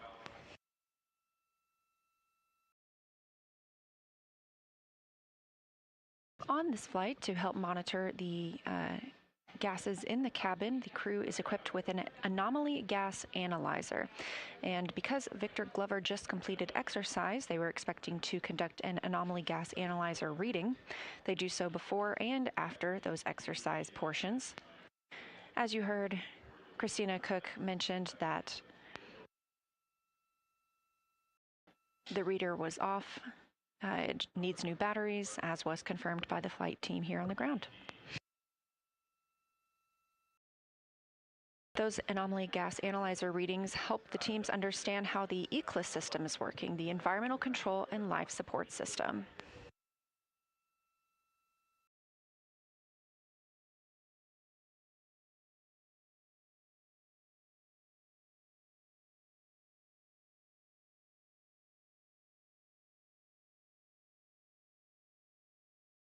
We have a few other timelined events for today. Of course, the timeline has shifted some, being that we are not performing the outbound trajectory 2 burn, as it was deemed not needed by the mission control team. During today's daily planning conference, we heard the team call up to Christina about the cognitive assessment test. This is a simple reaction time test that can be used to provide an objective measure of fatigue. That's something she'll be able to do on her portable computing device.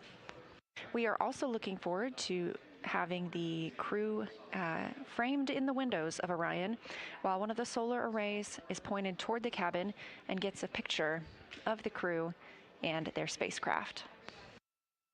Additionally, today we have the manual piloting demonstration. We saw some manual piloting aboard Orion just a few days ago when NASA astronaut Victor Glover commanded the spacecraft to maneuver around the interim cryogenic propulsion stage.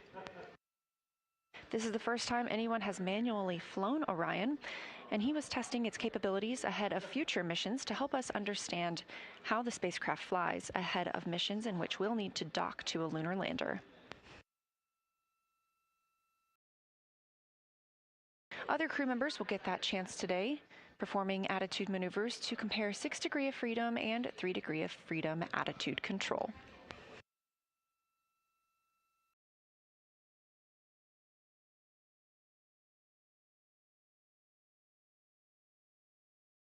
Currently, Commander Reed Wiseman and Mission Specialist Jeremy Hansen are reviewing that lunar flyby plan, looking at the targeted timeline for that lunar flyby day. This afternoon, Victor Glover and Christina Cook will get the same opportunity to review that flyby plan. Yesterday afternoon, the crew was able to configure the cabin for how they expect to fly on lunar flyby day. They were able to find their positioning at the windows and stow things as needed to make sure they can move about the cabin freely during the time at which they'll be observing the moon.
Looking ahead to tomorrow's timeline for the crew, we do have an OTC 3 burn planned, outbound trajectory correction 3 burned.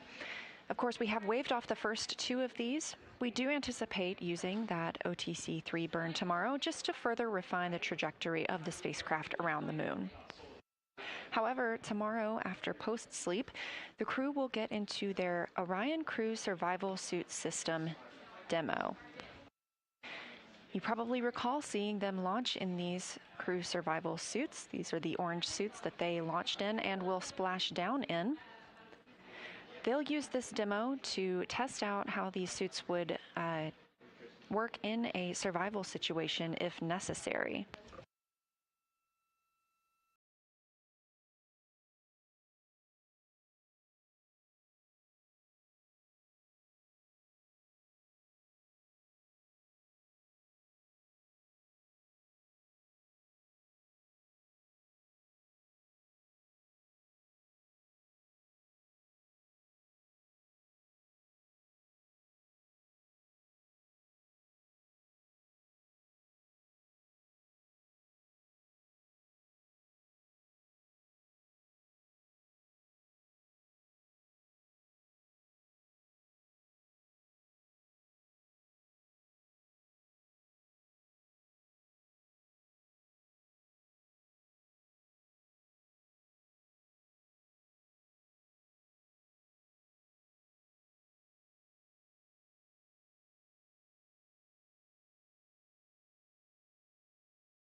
This is a live view outside the Orion spacecraft from a camera mounted on its solar array wing.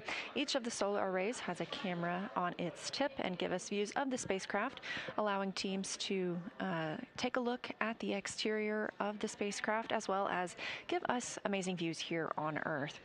Now, I mentioned tomorrow we're expecting the Orion Crew Survival System suit demo. We also call those OCS suits, OCSS. During that demo, which will last several hours, the crew will configure the cabin, put on their suits, and perform suit leak checks. They'll also pressurize those suits for demonstrations of the suited nutrition and hydration contingency operations. They will still wear their suits while they install their seats and ingress those seats. These suits are designed to protect Orion in the event of a depressurization of the spacecraft. Being that this is a test flight, teams on the ground are taking every opportunity possible to test out all of their systems on Orion.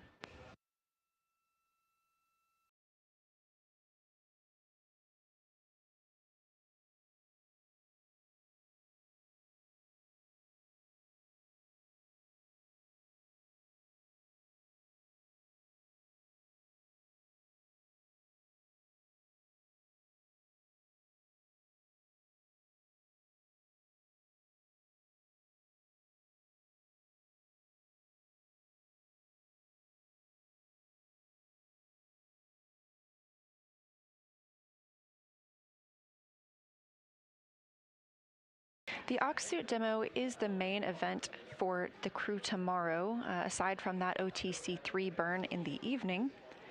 The Oxsuit demo is scheduled to start just after 1 p.m. Central Time. All 4 crew members will be conducting that simultaneously.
Houston Integrity, quick question on secondary, you're in line dump. Go ahead.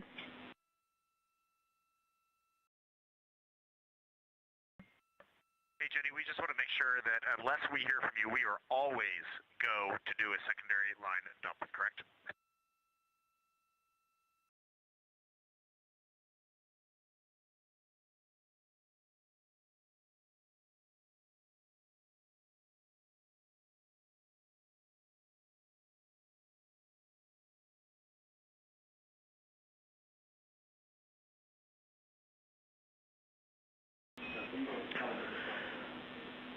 We're checking. We're going to talk it a little bit more, so we'll get back to you shortly.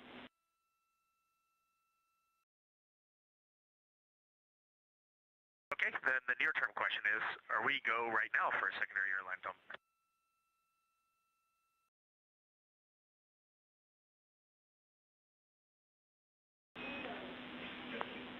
Affirm, you're go right now for a secondary limb dump.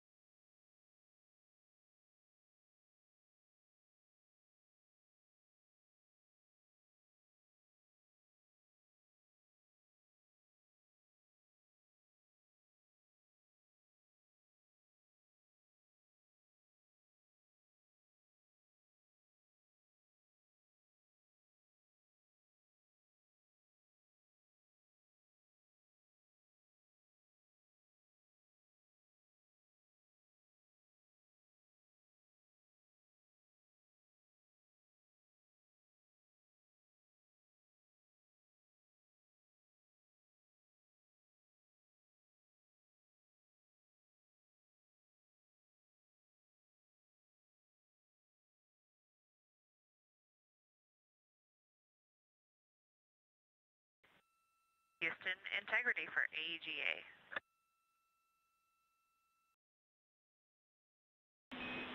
Go ahead.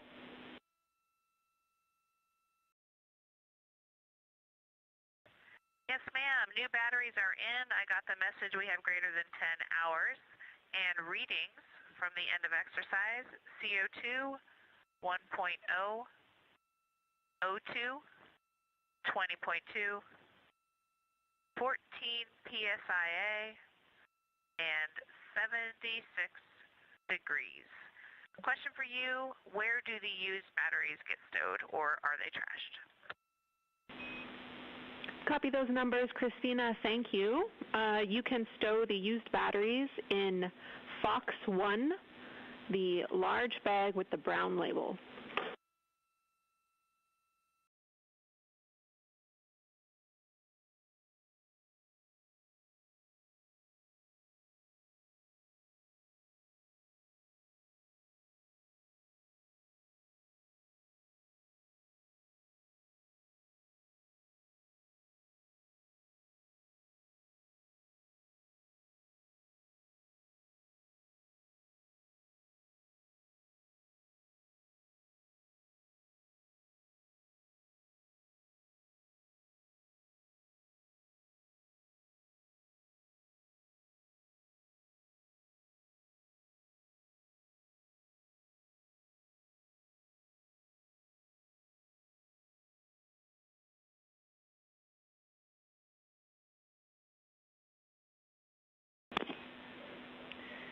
Integrity Houston, we would like to confirm that exercise is finished.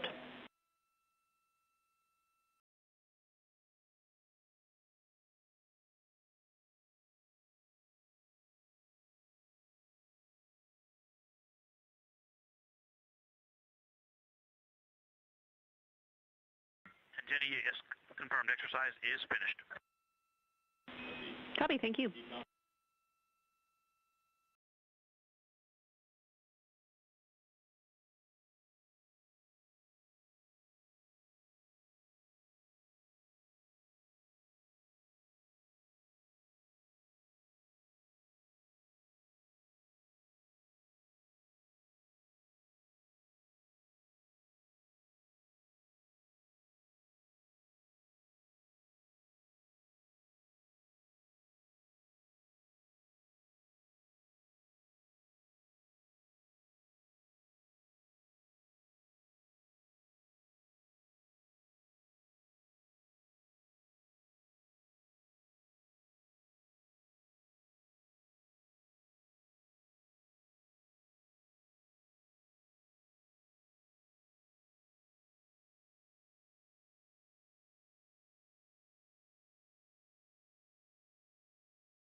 This is Artemis Mission Control. We heard the call to the crew confirming that they are done with exercise for the time being.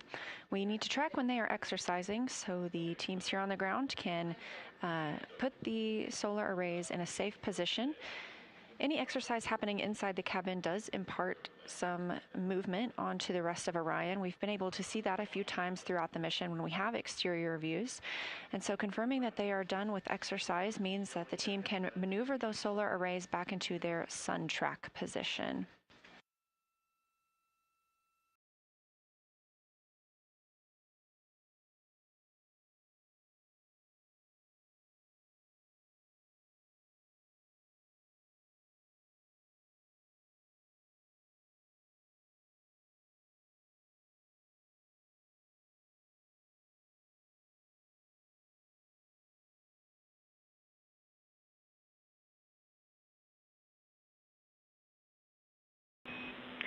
Integrity Houston for secondary line dumps and a couple of other cats and dogs.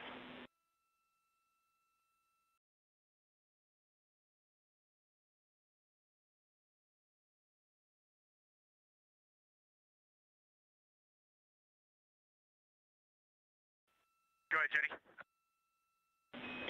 All right, Reed, we talked about it down here, and we are going to give you a go for the rest of the day for secondary line dumps and look at what we can do to extending that further. The one exception to this is that we request that you do not perform a dump when we are taking our SAW selfie prior to midday meal, because our SAWs will not be configured correctly.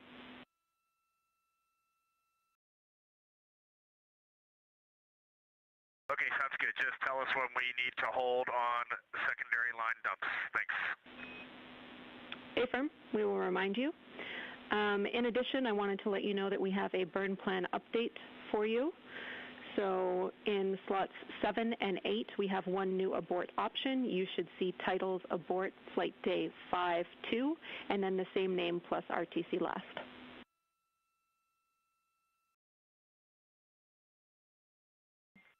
Okay, copy. We'll take a look in a minute. Thanks, Reed. And then did you hear anything when we did the prop PCA flushes earlier today?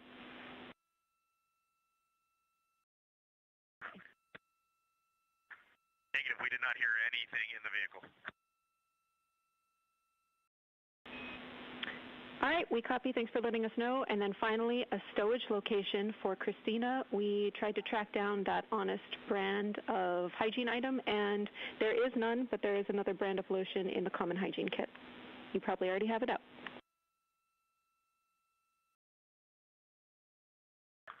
Okay, thank you for that. And confirm you got good HHP streaming?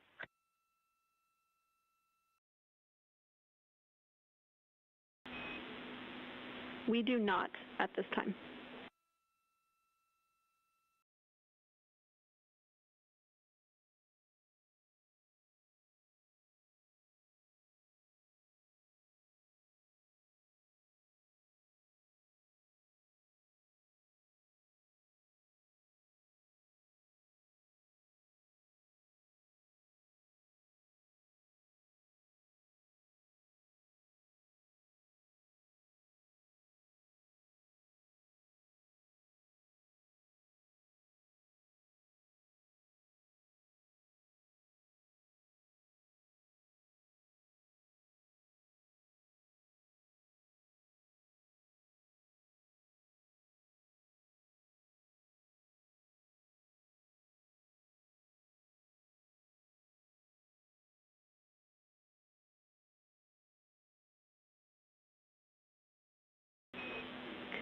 Integrity, we are on board with good streaming. Thank you.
This is Artemis Mission Control, and you're looking at a live view inside the Orion spacecraft.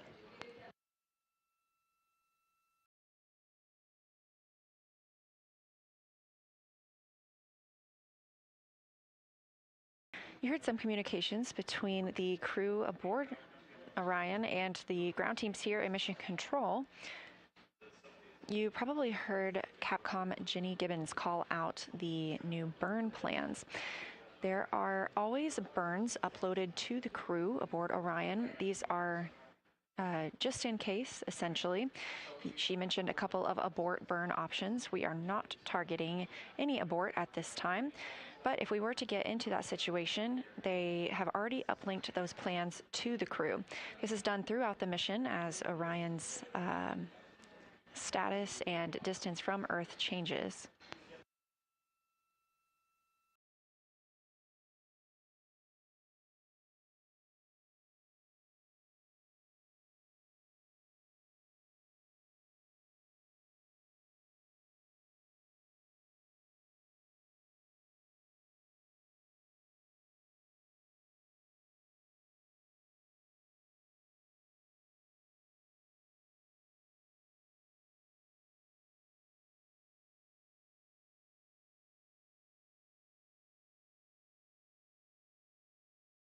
You've likely also heard this crew refer to themselves as Integrity, or refer to their spacecraft as Integrity. For the Artemis II mission, the crew named the Orion spacecraft Integrity and revealed that in fall of 2025. They shared that it embodies the foundation of trust, respect, candor, and humility across the crew and the many engineers, technicians, scientists, planners, and dreamers required for mission access. So when you hear teams here and Mission Control Houston calling the crew and referring to them as Integrity, that's exactly why.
Houston, integrity for stowage. Go ahead.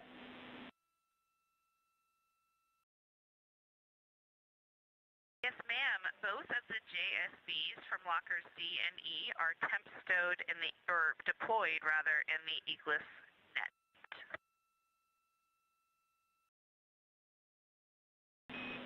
Copy, thank you.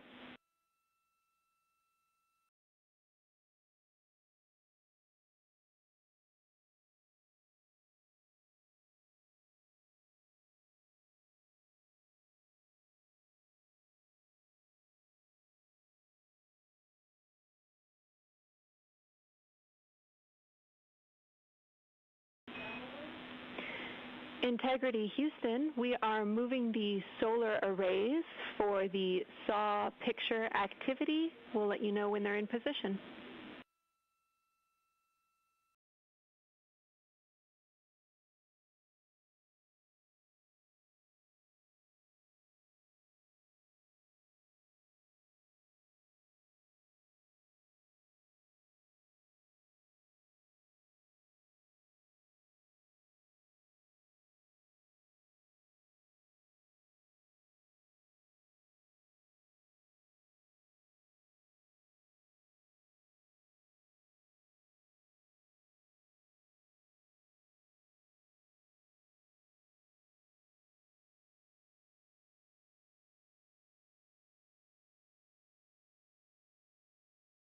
As we have this view inside the Orion spacecraft, on the left is Canadian Space Agency astronaut Jeremy Hansen, and in the center of your screen, NASA astronaut Christina Cook.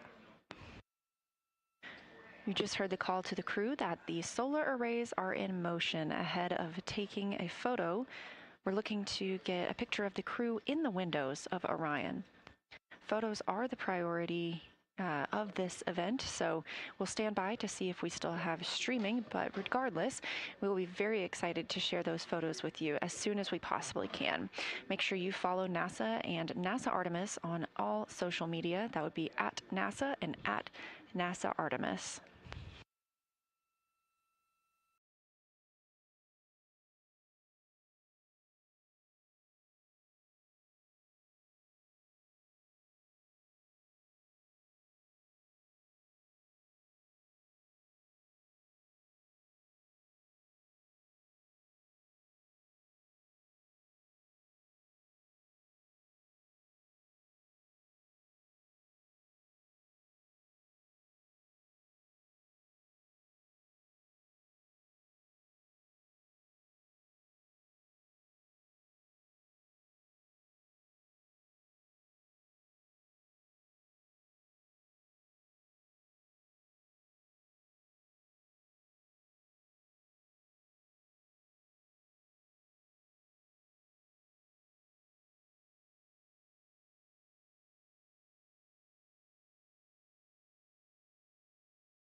Integrity Houston, our saws are in position to take this family portrait.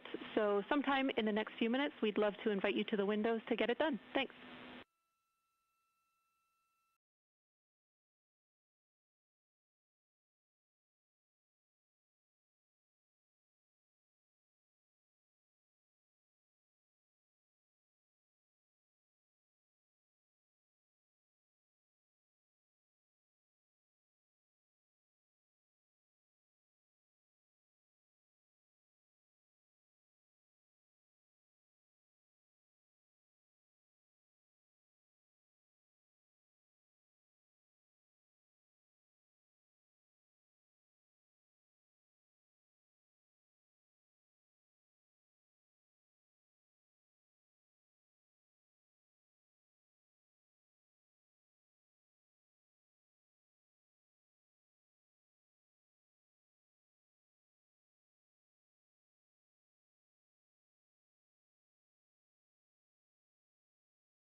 Houston Integrity, can you just confirm, do you want us in 4 windows or the 2 middle windows?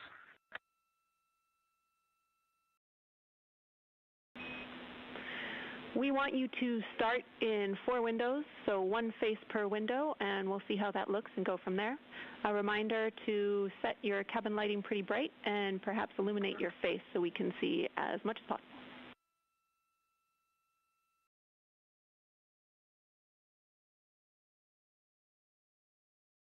Okay, we understand that. Before we take our makeshift T-shirt off of there, let's just make sure you can see Christina in window 4 right now.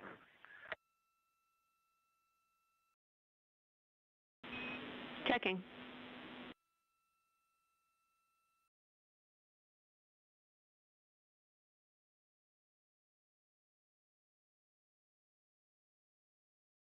If you look closely right now, you can see NASA astronaut Christina Cook. That's right, we can see Christina in window 4. Christina was taking a quick picture of that solar array wing camera as it looks back on her in Orion. Okay, and you can see read in 3, and you want us to remove window 1 cover then, it sounds like.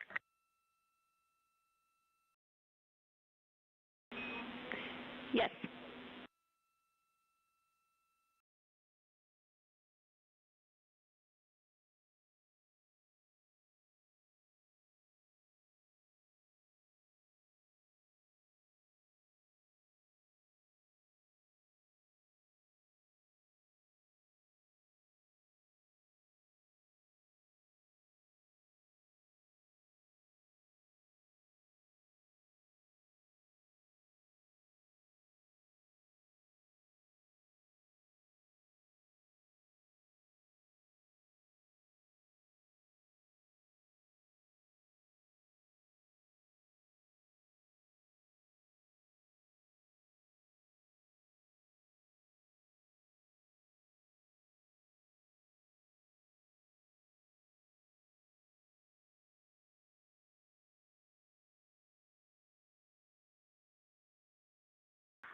All right, without illuminating our faces, all 4 of us are in the picture. So, Jenny, we're going to hand it over to you to let us know what we need to do.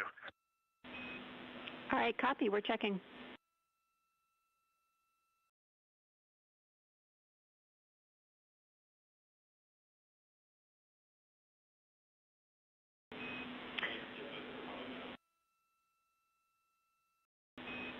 All right, everybody, we're taking the picture, so say cheese and stay still for about 30 seconds while we perform this photography bracket from the saws.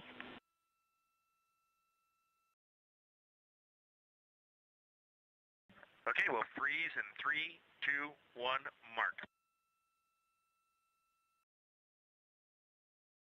The Integrated Communications Officer, or INCO, is helping take this picture of the crew aboard the Orion spacecraft. now all smiling in the windows of the place they've called home. Orion is currently 183,883 miles from our home planet Earth, 97,452 miles from the moon.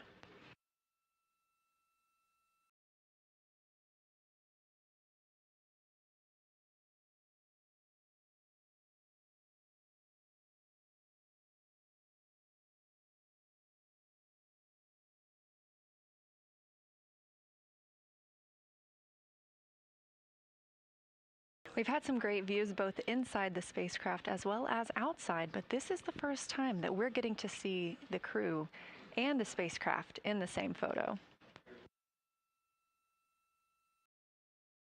As mentioned previously, we are taking pictures right now, so the streaming quality isn't as great. We look forward to sharing these pictures as soon as we possibly can, and make sure you follow NASA and NASA Artemis on social media. It's taken a little longer than we thought. Thanks for holding.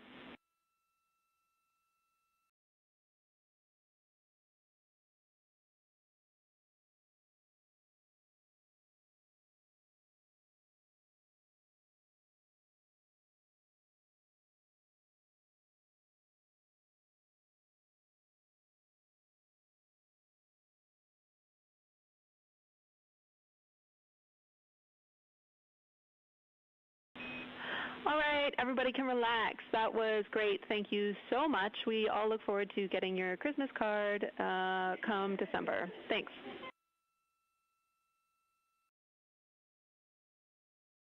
All right, sounds good, Jenny. Thanks.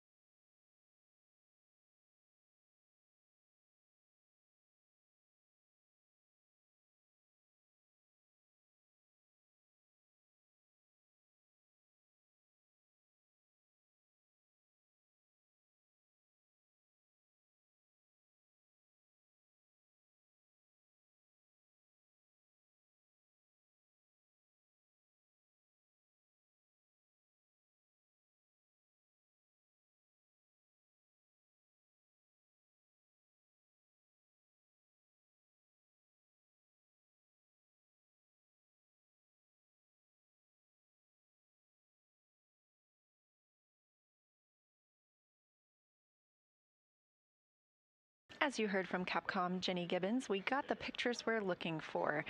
We are now maneuvering the solar arrays back into their sun track position. Integrity Houston, we are doing a data rate change, so we'd like you to cut the HHP stream when you're ready. Thanks.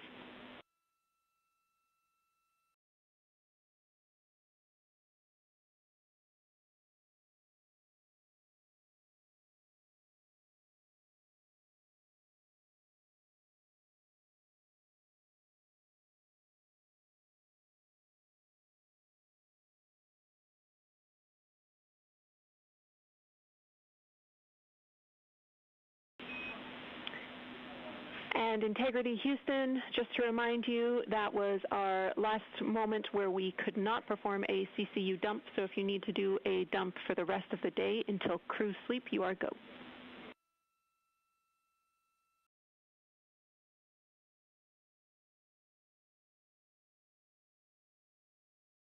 We copy. Thanks, Jenny.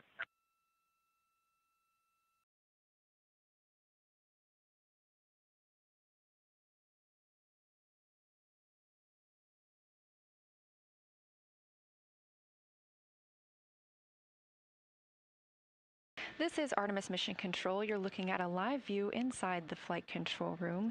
This is the Orbit 1 team under direction of Flight Director Jeff Radigan.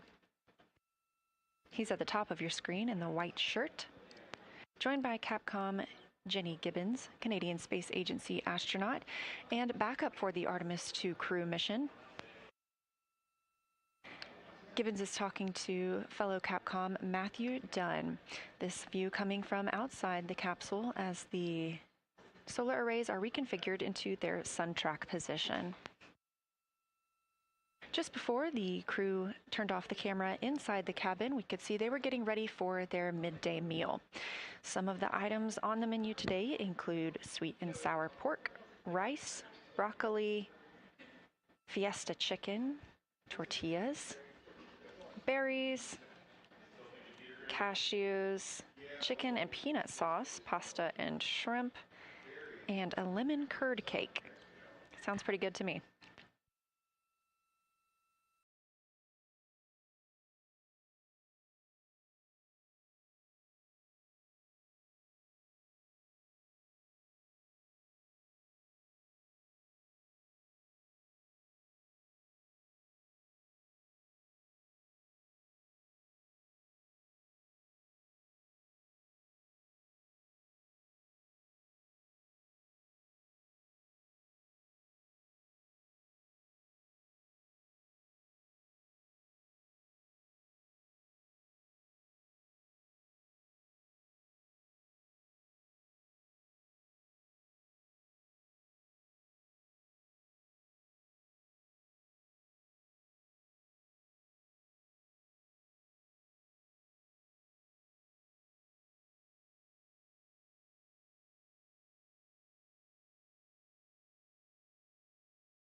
This is Artemis Mission Control here at Johnson Space Center in Houston, Texas. We are coming up on MET 3 days and 1 hour into the flight of Orion. I'm joined here today by Dr. Jacob Richardson. He is the Deputy Lead for Artemis II Lunar Science. Thanks for joining us. It's lovely to be here. So can you tell me about your role and about the team members who make up the Lunar Science team? Yeah, so I'm only one of many people here. I'm the deputy lead of lunar science. Somewhere behind me is our lunar science lead, Kelsey Young, and she is right now sitting here as our science officer on shift. We also have about 40, 50 different people who are a range of different scientists and visualization specialists, engineers, people who love and know about the moon and are here to support this really wild mission to go and look at the far side of the moon. Fantastic. Well, we're very excited about that as well. So we have two rooms here, the Science Evaluation Room and the Science Mission Operations Room. What work happens in each of those and how are they different? Yeah, that's a good readback. So the Science Evaluation Room, we call it the SIR, and that's where we support our science officer in real time during the mission. Up there right now, we're actually finalizing our plan as we speak to send up to the crew on what they're actually going to be looking at the moon. Now that we've launched, we know exactly what moon they're going to see, and that means that we can plan everything right now. We're doing it just in time, and it's going to be up there soon. So that's the Science Evaluation Room. The Science Mission Operations Room, we call that the SMOR. That's a couple of buildings over, and they're the first people to look at the mission data that comes down that's for science data ever. So it's the crew that sees the pictures first, that takes the audio first, that takes supports the data capture, and then the first people on Earth that really evaluate it are in that SMOR. And they're busy every single day. So far, we've gotten a little bit, a trickle, and we're about to get a flood of amazing lunar data. We're really, really looking forward to seeing that imagery as well. So you talked a little bit about knowing what the crew will be able to see during the mission. And I know that is dependent on lunar illumination and on the date that we launched. So how does that lunar illumination shift the targets that we're going to see? Yeah, so the moon rotates a lot slower than Earth. Every day, the Earth rotates by 360 degrees. Every day on Earth, the moon rotates about 10 or 12 degrees. That means that different craters, different basins, different volcanic units are visible, like you said, depending on when we launch and when we arrive at the moon. This is a really special view, thanks to this amazing April 1st launch. We're not only going to get spectacular illuminated views of the moon, but we're also flying through an eclipse where the moon is between the sun and our friends up in space, and they're going to be able to see things that we've never intentionally viewed before by crew, and I can't wait to see what they see. Us either. We're going to be streaming the entire thing, so everyone make sure you tune in. So how has the team been assessing and preparing both before launch and since launch for this flyby? Oh man, the crew has, ever since like a couple of weeks after they were announced, we were with them in, and this is years ago, we were with them in the classroom, teaching them their lunar fundamentals. They came out to Iceland to look at some of the weirdest rocks we have on Earth, just so they can learn how to describe mountains from far distances, how to describe regolith, that's rocks and stones, and how to describe outcrops, just so they can be field lunar geologists for us, because they're the four geologic emissaries on our team that actually get to go to our field site, the moon. After that, they've been practicing here in Orion simulators. They've been looking at an inflatable moon that we've hung up for them. They've been doing every single thing under the sun to study their moon. And just earlier today on a PAO interview, we heard them speak to some really small craters, and they knew their names. We're really excited that they know places like Grimaldi. Obviously, they know Orion, but they know so many other places on the moon that they are personally excited to observe. We are also very excited to hear about that. They're going to be calling down a lot during the mission as they report what they're seeing to the ground. And I know they're also going to be taking some recordings that will be downlinked later that your team will be able to analyze. But a pop question for you. Today during the press conference, Kelsey Young was asked, what are you most excited for the crew to see? So do you have a personal target that you're most excited for them to see? Oh my gosh, what am I excited for? So you'll have to tell me what Kelsey said because we were really busy at that point. We saw her talking, but we're finalizing our science plan and we're really busy up there. That said, I'm personally excited for the near side views. Something that we don't always get with a lot of these planned launch dates, but we got because we launched in early April, is that the near side is completely illuminated when they start their flyby. That means that everything that they see is the same stuff that we're able to see when we look at the moon. We're going to have the shared view, and there's so many volcanic terrains there. There's so many craters. There's so many mountains that we can see from Earth with either our naked eyes or with binoculars that the crew's going to share with us. And I'm excited to share that view with the crew at the beginning of that flyby. That's fantastic. So if you're on Earth and it's nighttime where you are, we can look up and see the same exact view that the crew is seeing at that time. Yeah, really it's for a lot of folks, it'll be evening as well. So if you're in Australia during the evening, you'll be able to see the moon. If it's nighttime and you're in Asia or anywhere where you're kind of close to the Indian Ocean, you'll be able to see the moon really well. So this will be a treat for our friends in Africa, Asia, Australia, Oceania, and anyone who can't see the moon, you still have to follow our coverage for sure. Absolutely. And for those of you that can, what another cool way to feel connected to the crew. So Dr. Jacob Richardson, thank you so much for joining us today. We cannot wait for Flight Day 6. I can't either. I'm here with you.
Integrity Houston, we are 5 minutes out from a forward link LOS.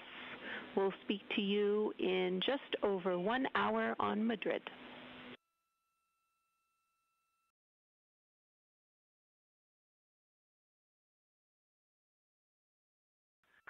We copy. If we need anything, we'll make calls on the blind for the next hour. Sounds great. Thanks, Reed.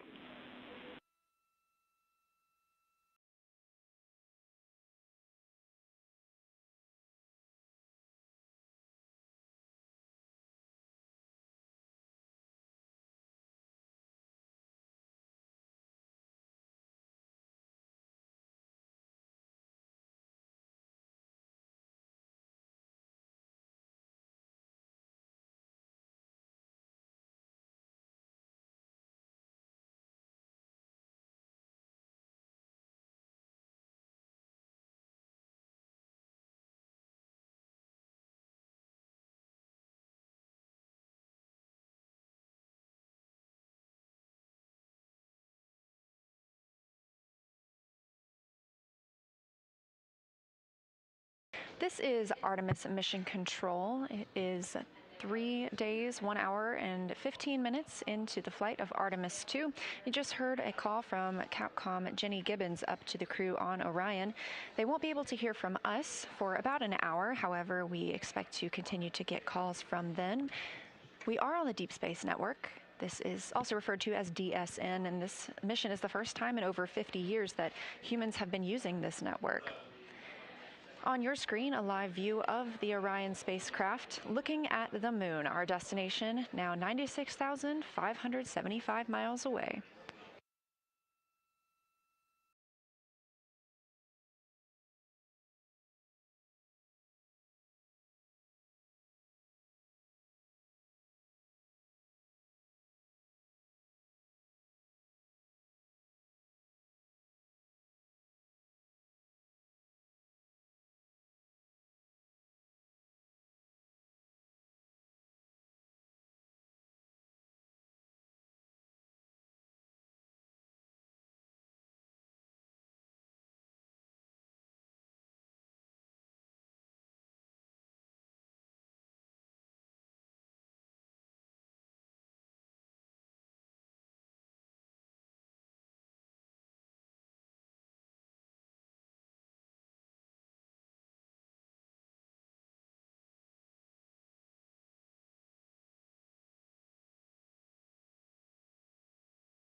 This is Artemis Mission Control, and you're looking at a live view of Orion, looking at the moon. Currently aboard the spacecraft, the crew are enjoying their midday meal. Again, we won't be able to make any calls to the spacecraft for the next hour or so, but they would be able to call down to us if need be. Obviously, we are still receiving video from them.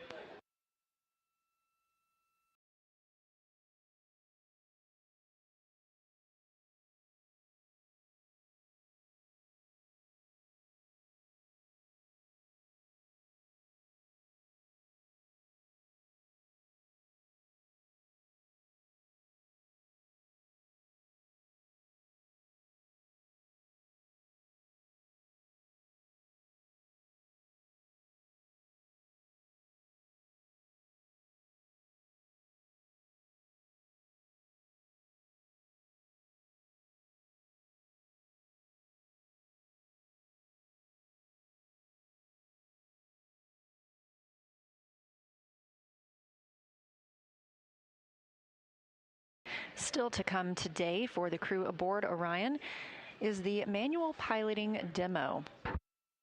The manual piloting demo consists of performing attitude maneuvers using the rotational and translational hand controllers to compare the 6 degree of freedom and 3 degree of freedom attitude control.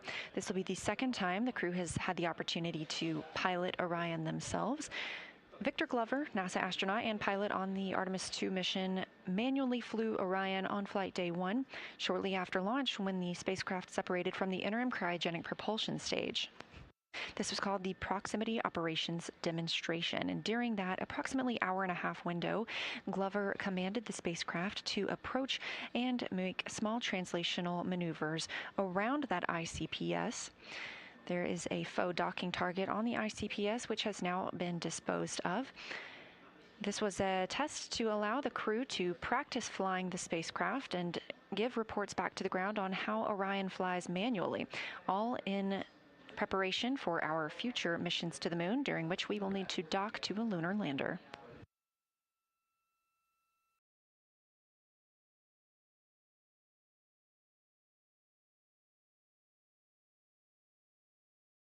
And a recap, if you haven't been able to tune in today, the team opted not to execute the OTC burn, also known as outbound trajectory correction burn.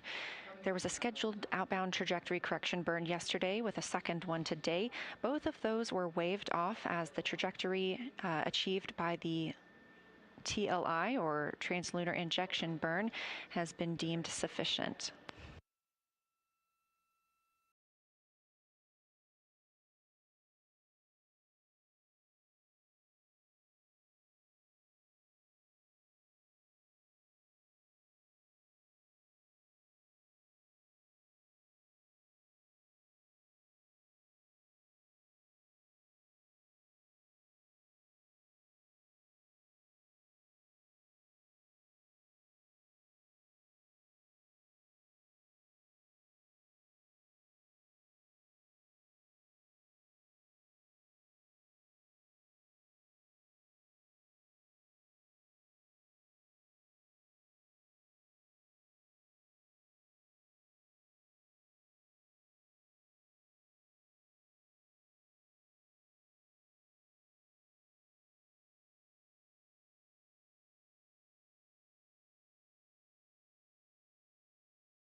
This is Artemis Mission Control. You are getting a look at a visualization of Orion and its current position in relation to the moon, now 95,707 miles away.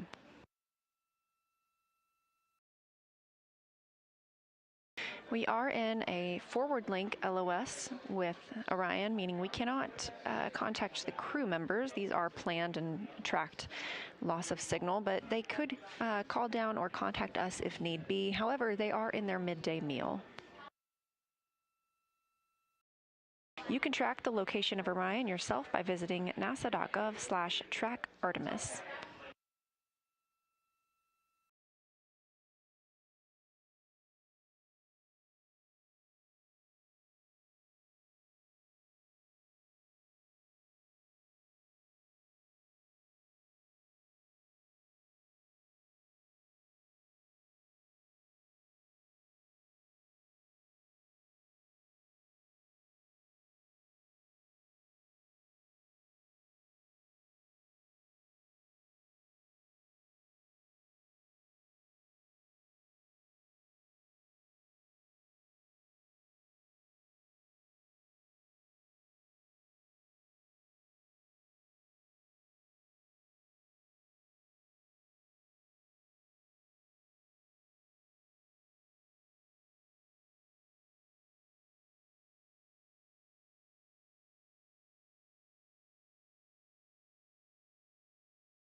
This is Artemis Mission Control, and you are looking at a beautiful view of the moon from Orion.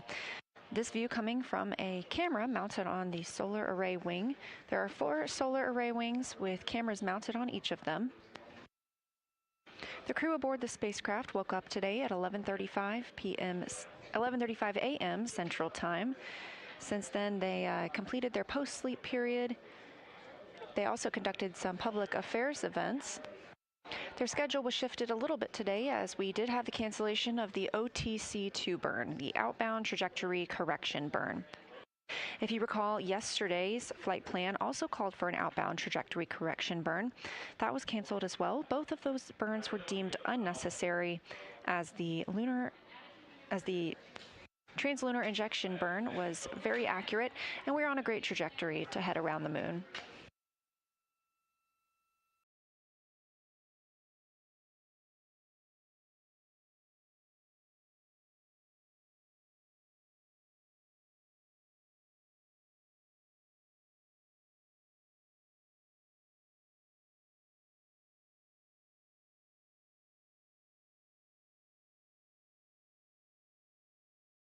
Canceling the OTC-2 burn today also allowed the team some flexibility on the timeline to maneuver Orion into a different attitude, positioning a primary vent valve in the sun, which helped to loosen up some ice around a vent valve that is used for the wastewater dump. Currently aboard the spacecraft, the crew are enjoying their midday meal. They are in a forward link loss of signal, meaning we cannot contact them at this time. However, they could contact us if needed. These loss of signal periods are maintained and tracked here on the ground, and we expect to regain that in about 30 minutes. The Orbit 1 team is currently on console, led by Flight Director Jeff Radigan. You could probably hear some background noise as the Orbit 2 team is starting to filter in the room and transition into their role for the day.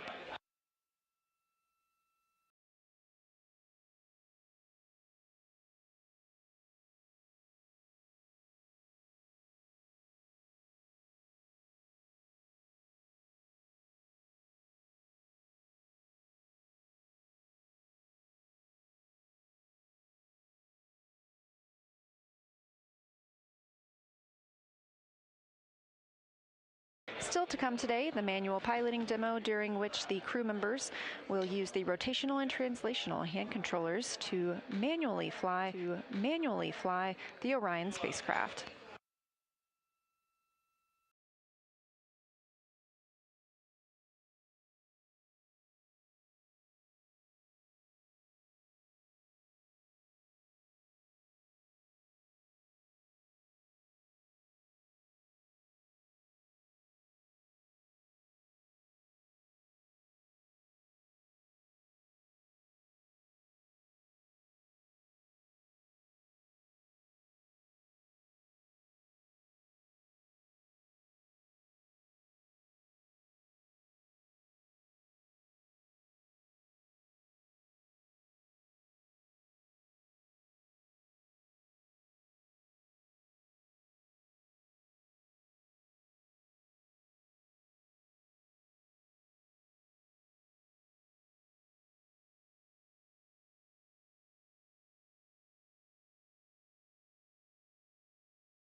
This is Artemis Mission Control at Johnson Space Center in Houston, Texas. View on your screen coming from Orion, looking toward the moon. The destination of the Artemis II mission.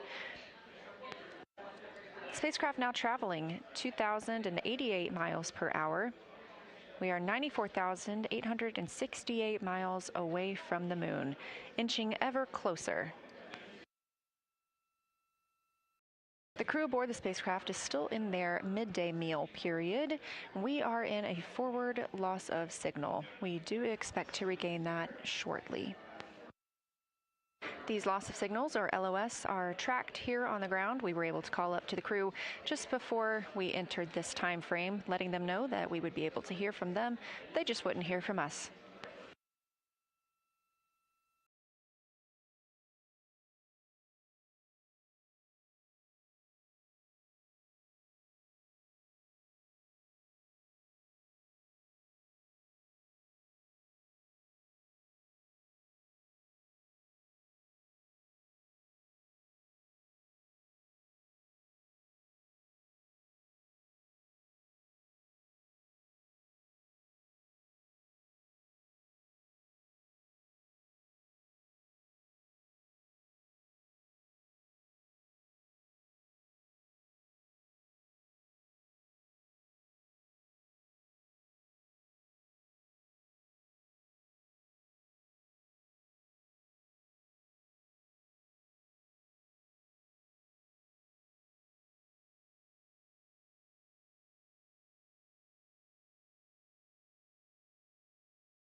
Integrity Houston for toilets.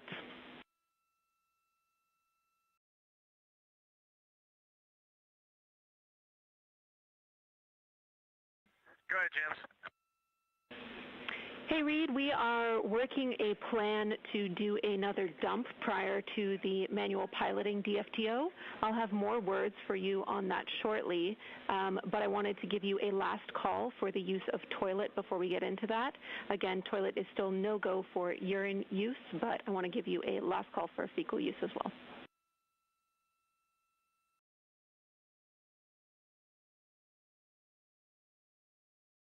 All right, that sounds good, Jenny. And just to confirm, we can still continue to dump secondary line right now, correct? Affirm.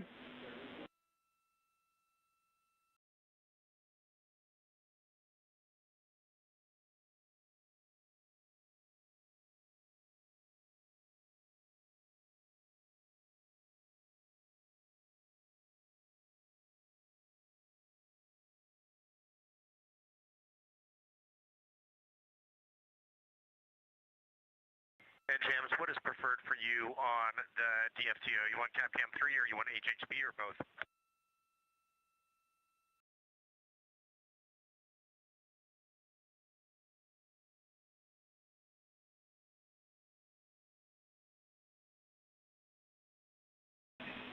Good question, Reed. We do not have the bandwidth currently for HHP, so we'll be using CAPCAM 3.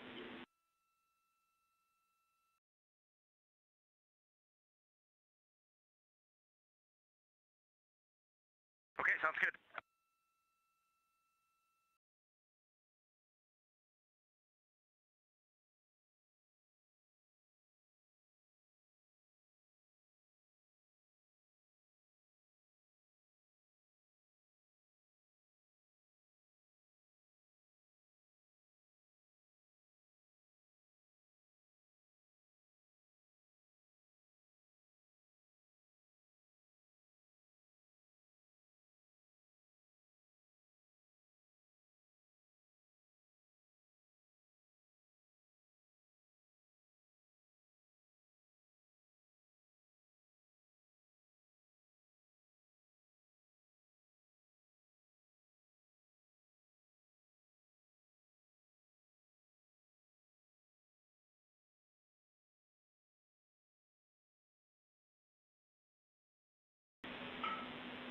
Integrity Houston for big picture forward plan for the wastewater dump.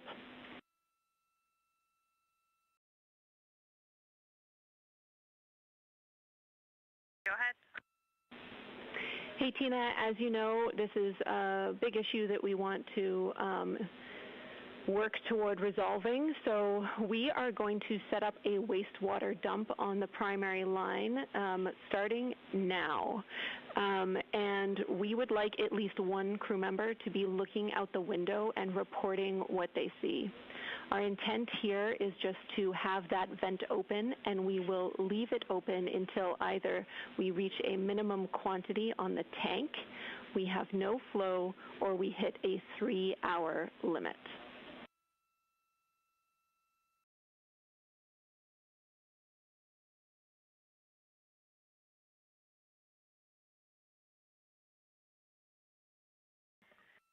Hey, James, great plan. The one thing we would add is we've got some secondary dumps either in work or just finishing. So in order to assess what's coming out of the primary, we recommend waiting a few minutes for that. We can let you know when it looks pretty clear, if that sounds okay. Yeah, Tina, that sounds reasonable. How long do you expect that to take?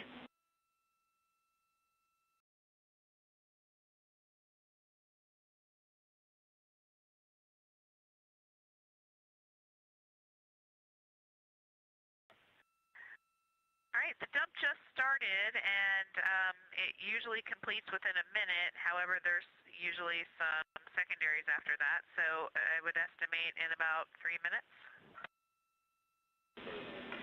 Okay, that sounds great to us. Give us a call in 3 minutes, and we will get started. I also wanted to revise my last and let you know that through further discussion on the ground, we can let you know that while we are performing this vent, the toilet is go for fecal use, so good news there.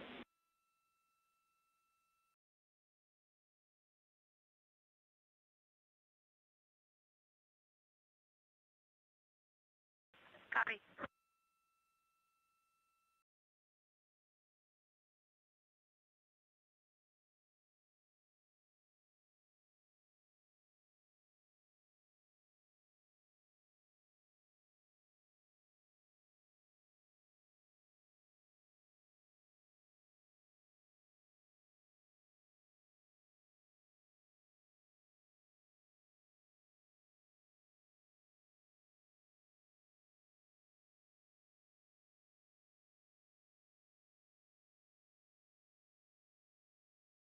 This is Artemis Mission Control. Here in Houston, Texas, you've got a view of the flight director, Jeff Radigan.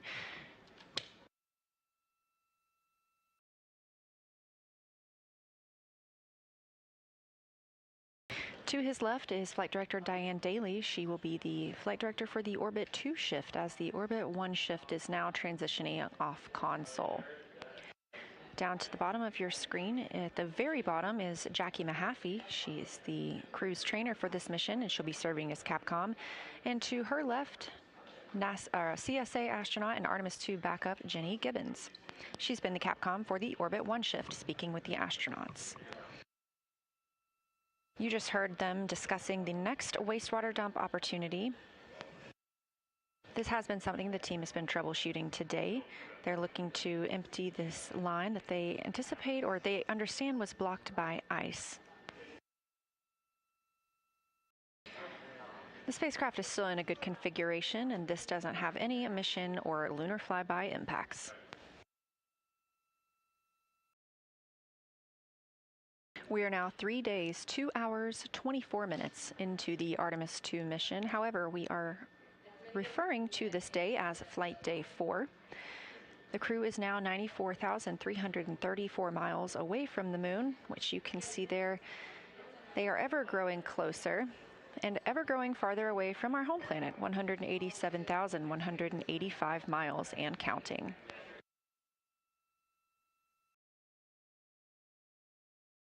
As the Orbit 1 and Orbit 2 teams continue to conduct their handover procedures, I'll also be handing over the Public Affairs Console to my friend and colleague, Anna Schneider. Really enjoyed being with you here today. The Orbit 1 shift will be back tomorrow, and of course, our astronauts are still working throughout the day, and our stream is still live 24/7 on NASA's YouTube.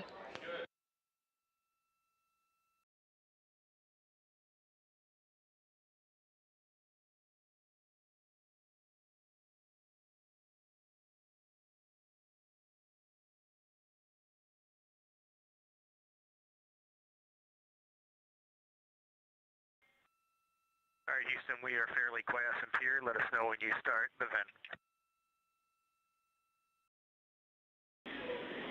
It's in work, Reed.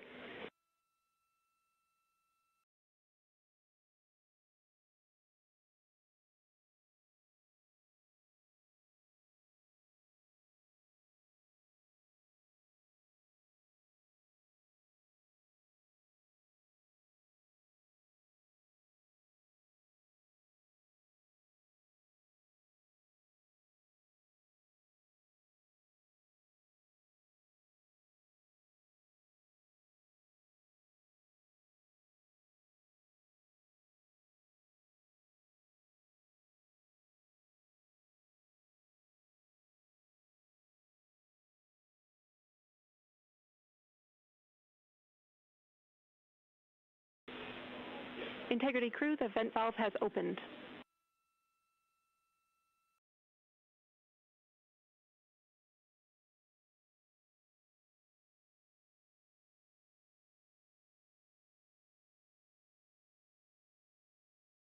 All right, we'll keep monitoring, but right now we see no flow at all. Copy.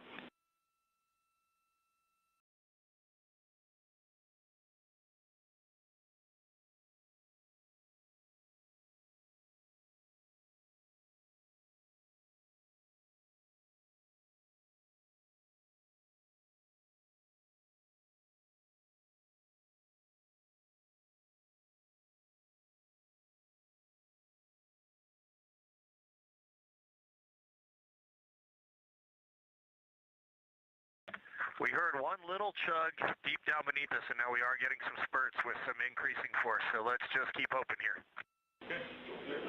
Copy. Great news, and we're seeing some flow on our side too. Thank you, Reed.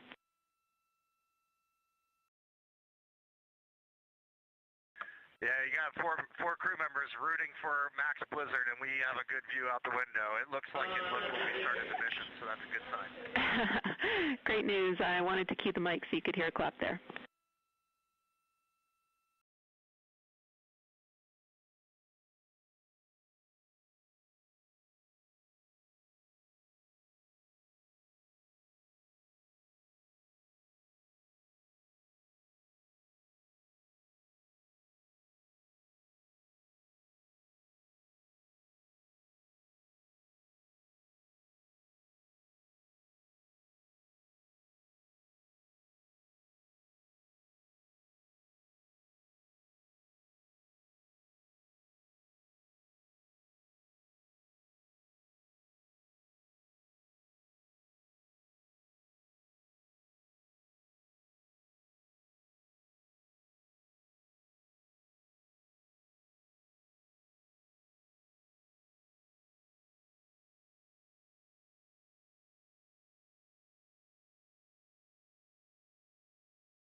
Integrity crew, we're maneuvering to the attitude for manual piloting.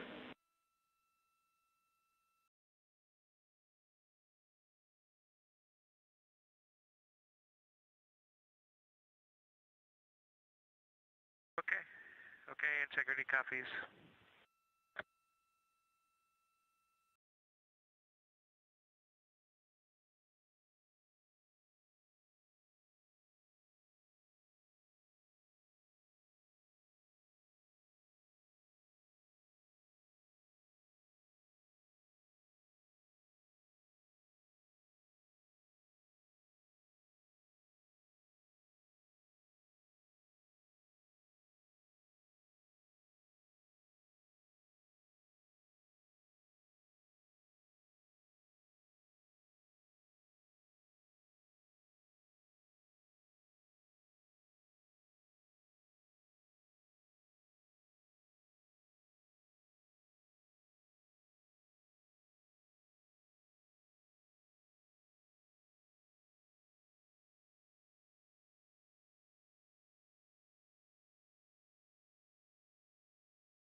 Houston Integrity, just let us know when we're go to start the manual piloting DFTO2 step 1.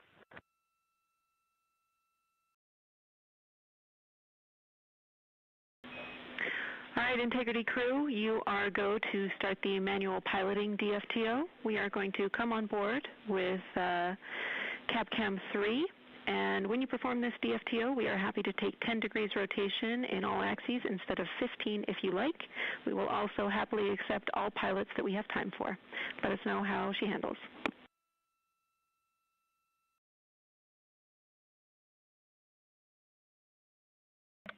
Okay, we like the sound of all that. Copy 10 degrees, so we'll aim for that to speed this up a bit so we can get more inputs.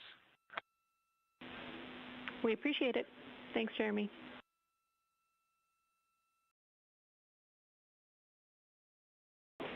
And crew, we're on board with you through CAPCAM 3.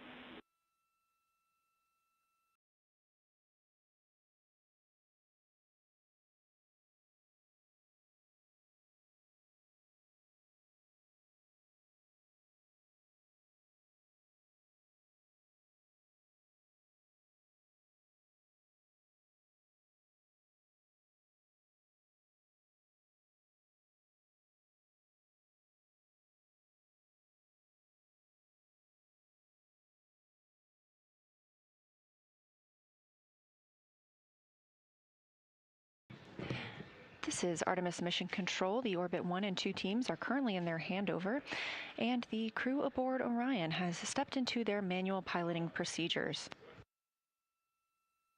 This may look like a familiar view. We saw it just after launch when the crew was conducting the proximity operations demonstration. That was NASA astronaut Victor Glover, the pilot of the spacecraft, manually commanding Orion. For a quick waste update.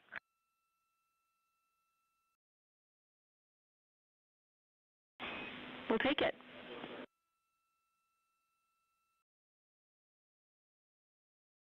Hey, Jams, now we have about 10% of the time we see a full blizzard, and then it dies down to a flurry, and then it picks up to a full blizzard again. It's going about blizzard about once every maybe 30 seconds, but it is very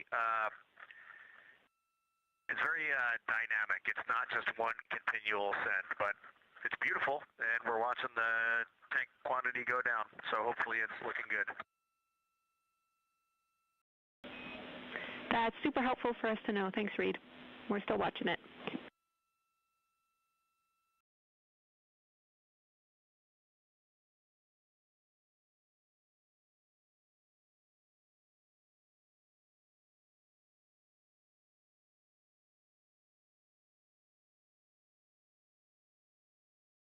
And Houston Integrity, it's not in the procedure, so we just want to double check. We're going to do this DFTO in DAP mode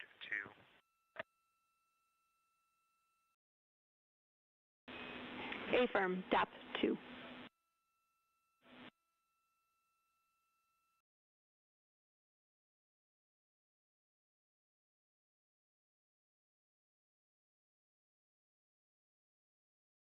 Heard some words from Commander Reed Wiseman discussing the wastewater dump currently ongoing. We had a view of that from outside the cabin. We are back inside Orion right now, preparing for the manual piloting demonstration. On the left side of your screen is Canadian Space Agency astronaut Jeremy Hansen, and to his right, NASA astronaut Christina Cook. During this demonstration, the crew will be able to manually pilot Orion once again and test its 6 degree of freedom and 3 degree of freedom. If you look closely in the background, you can see NASA astronaut and pilot Victor Glover filming part of this demonstration.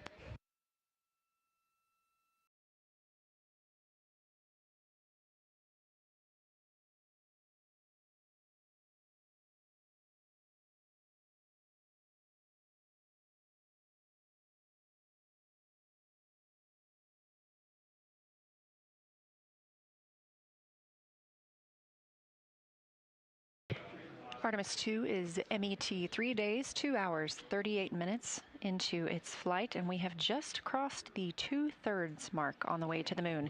Now 187,633 miles away from our home planet of Earth, 93,890 miles away from the moon.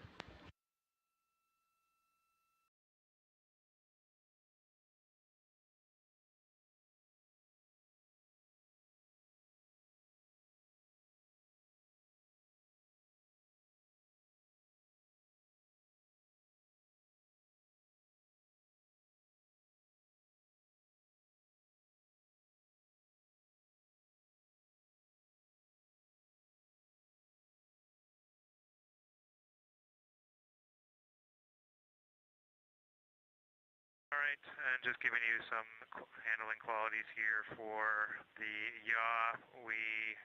Everything was nominal. I noted that with this orb mount, it does have some play in it as we knew, and so just applying some downward force to try and make sure you don't get coupling is required, but that's fine, that's workable. And then we had a little bit of coupling and roll, in both in the same direction on that one. So we had about 4 degrees of roll through the 20 degrees of yaw. Copy all.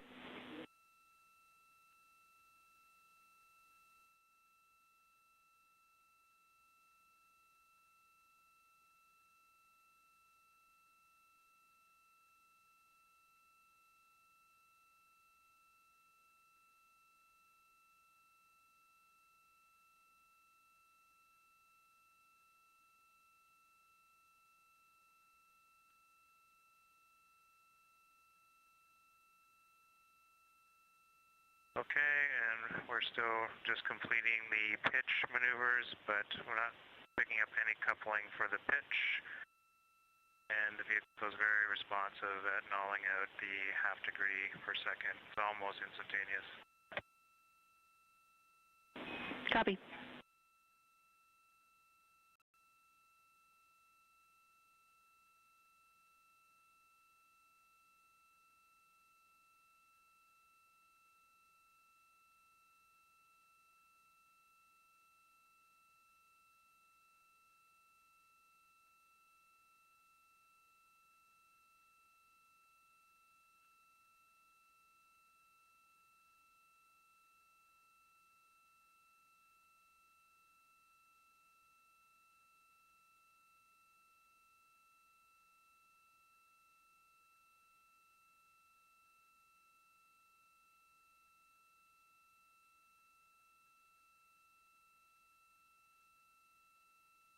Again, the manual piloting demo is beginning aboard the Orion spacecraft, and as the Orbit 1 and 2 teams hand off, I am going to hand off to my friend and colleague, Anna Schneider. She will be carrying through the rest of the manual piloting demo, the rest of the crew's day, and our live stream continues 24/7 on NASA YouTube.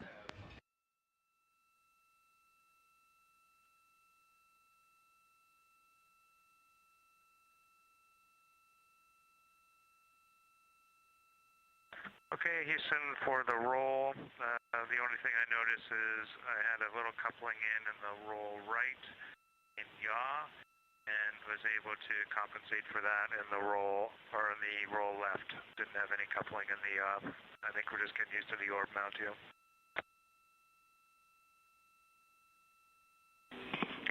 Copy all, Jeremy, and we are a minute away from a data rate change. We will have a very brief LOS during that time. I will let you know when we're back with you.